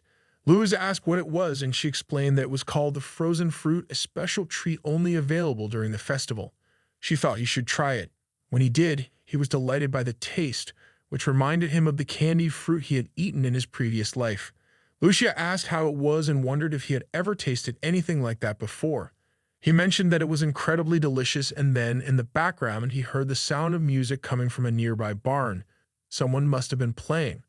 Lucia explained that the preliminaries for the Night of Cain were taking place. Excited, Louis grabbed her hand and suggested they go check it out and have fun. Lucia agreed, and they went together. As they arrived, they saw a man singing, but Louis was confused. Why were they all so bad? Lucia explained that it was only the preliminaries and that the real talent would show up in the finals. Louis, eager to see something better, suggested that she could sing far better than them.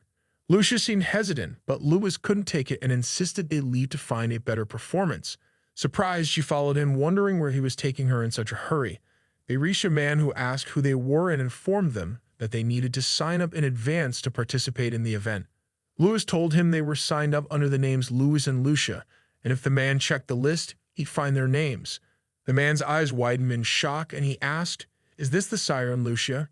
The others around them were equally surprised to see Lucia there. They murmured in disbelief that she was no longer able to sing after that horrific incident. Lucia was about to leave, feeling uneasy, but Louis stopped her and reassured her not to worry. He would sing, and she just needed to feel the music through the instrument. Lucia was taken aback by his confidence. He handed her the instrument, and all eyes were on them.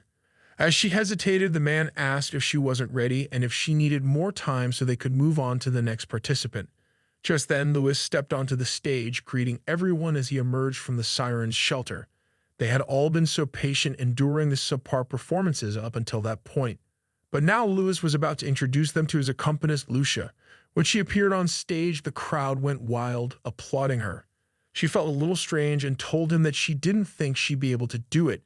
He asked her to give him her hands, and as she did, he used a calming technique, reassuring her that everything would be fine and that she would perform beautifully. Holding his hand, she felt a sense of calm and wondered about the strange feelings. He repeated that everything would be fine, so she didn't have to worry. She smiled, thanking him, and said that even though it was just words, they meant a lot to her. The man brought a chair for her to sit, and she asked Lewis what he was going to sing so she could adjust the instrument accordingly. Lewis addressed the audience, thanking them for waiting, and announced that he would sing for them. The crowd was initially disappointed because the boy was singing, not Lucia. A lady sitting next to him remarked that although the boy was cute, she wondered what kind of song a child could possibly sing. As Lewis began to sing, the audience was captivated by his beautiful voice. The lady beside him said she had never heard such a pure and clear voice in her life.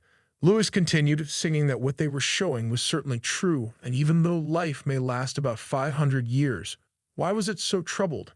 His performance moved the crowd, bringing tears to some people's eyes as they felt the sorrow in the song. Another man observed that the song was both sad and suffocating, but at the same time the pain seemed to be lifting. Lewis looked at Lucia, signaling for her to begin playing the instrument, and she did so. Lewis continued singing, expressing that life was like everyone else's, and that although he would leave, he knew what they were saying was indeed true. As he finished, the audience stood, and even the person who had been calling for the contestants was silent. The crowd began clapping, cheering for an encore. Lewis waved his hand, acknowledging them, and thought to himself that this was the power of K-pop in this world. Lucia, however, didn't seem quite as fine at that moment. They returned home, and Lewis collapsed into his seat, mentioning how tired he was and how difficult singing had been. Moana patted his head, telling him he was incredible and wondering how he could sing so well. The twins chimed in, saying that Lewis was the best. Lewis chuckled, wondering if they couldn't take their eyes off him. Lucia was heading upstairs, apologizing as she was feeling tired and needed to rest. Moana seemed concerned about Lucia as well. While Lucia was lying in her room, Moana came to sit beside her, asking how the day had gone and if it had been great. Lucia replied that it was good. Moana smiled and said she was so glad. It had been so long since she had seen Lucia on stage, and it made her really happy. Lucia sat up and asked if they didn't hate her. Moana looked at her in confusion, wondering why she would think that. Lucia began to cry, explaining that it was because of their parents' death. Moana gently hit her, telling her not to say such things. She had told Lucia time and again that it wasn't her fault. Their parents had made their own choice to protect the person they loved most. Moana added that, just like them, she cared about Lucia more than anything in the world, and she didn't need to apologize or think she was to blame. With tears streaming down her face, Lucia hugged Moana tightly. Moana reassured her, saying she wasn't asking Lucia to sing right away. But if she kept stepping onto the stage slowly and steadily, like she had done today, she would surely be able to sing again like before. Moana knew that sirens were at their most beautiful when they sang. Lucia cried even harder at these comforting words. Lewis, who had been watching all of this from outside the room, smirked and muttered to himself, as expected of me. He turned to leave, saying that the first phase of the operation had been a success. As Lewis moved to a different room, he found Finn lying there injured. He rushed to check on her, wondering what had happened and why she was so badly hurt. Finn managed to say something about a warehouse at the west end of the park and a man there. But before she could say more, she fainted, and Lewis, now deeply worried, was left to tend to her. Pablo stood at the warehouse door, banging on it to enter. The two men inside wondered what was happening and who he was. Pablo muttered to himself, realizing that this was where all of Luffigan's elixirs had disappeared to, and he had hidden them here. One of the men asked what he was talking about, insisting they weren't hiding anything. Pablo grabbed the man by his t-shirt, telling him he knew they were up to something, and that it would be better for him to confess, while Pablo was still being polite. The man continued to deny it, asking what Pablo meant. Just then, Damon arrived, telling Pablo to leave the man alone.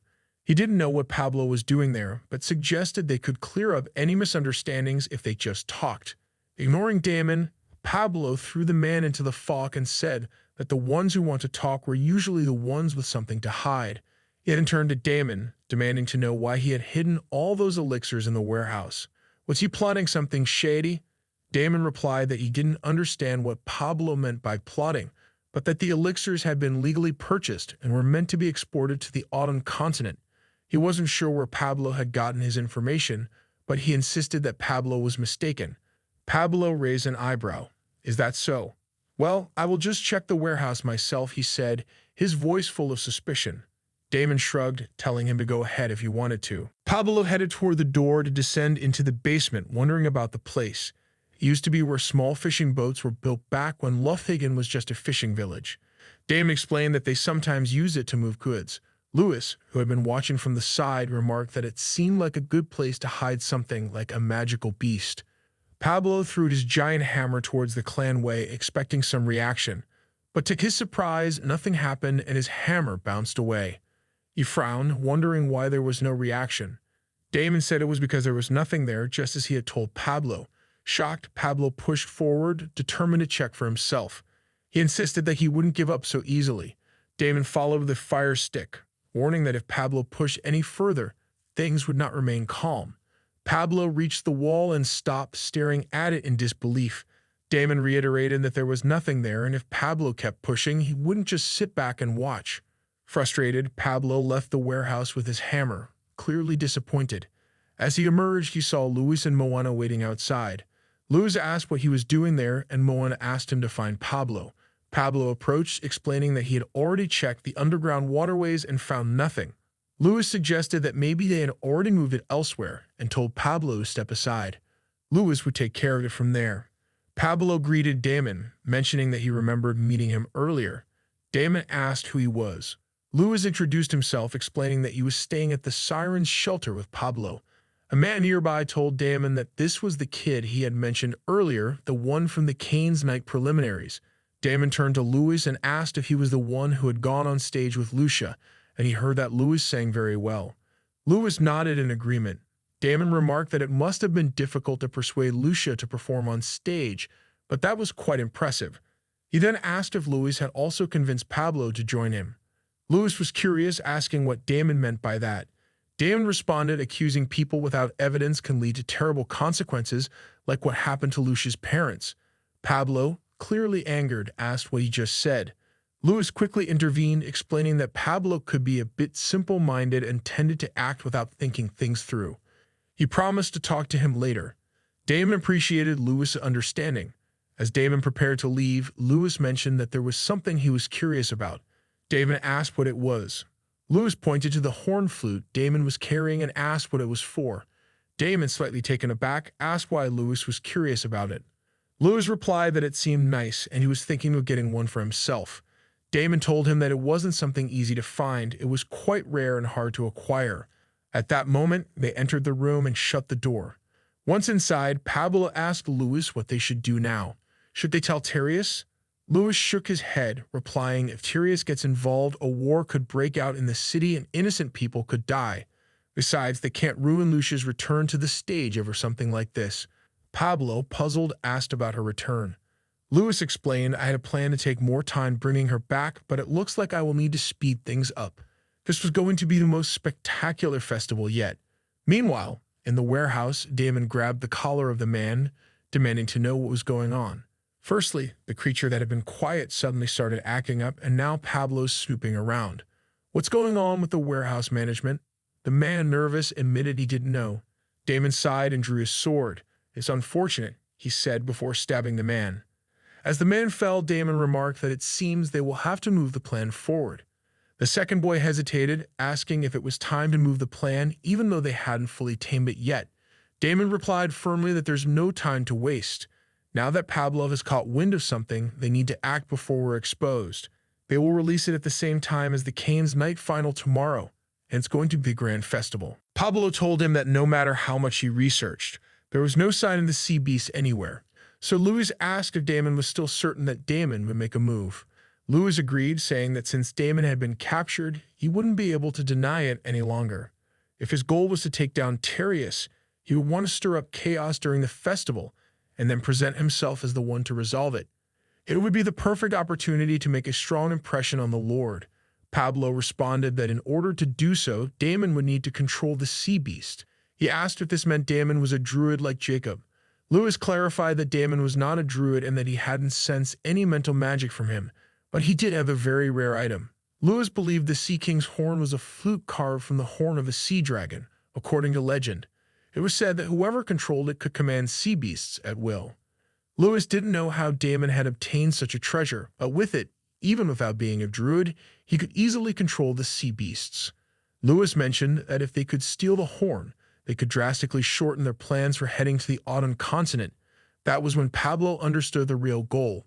Lewis told him that Damon was going to act that night for sure, so they should keep an eye on the port. Pablo was confused and asked for clarification, questioning where Lewis was going. Lewis replied that he had something else to take care of first. He then saw Carrie sneaking through a window in a house. Lewis asked what Carrie was doing there. Carrie, startled by the sudden question, flustered and said he wanted to tell Lucia how happy he was to see her back on stage after such a long time. Lewis teased him, saying he should have some sense, but that it was nice that Carrie had such good intentions. Carrie, irritated, shot back at Lewis. Lewis then gave Carrie a task to fill the plaza with people for that night's event. Carrie wondered why they needed to fill the plaza and asked for the reason. Lewis told him not to ask any questions, just to do as he was told and not to complain about how hard it would be. Carrie replied that he could fill the entire plaza with just his family.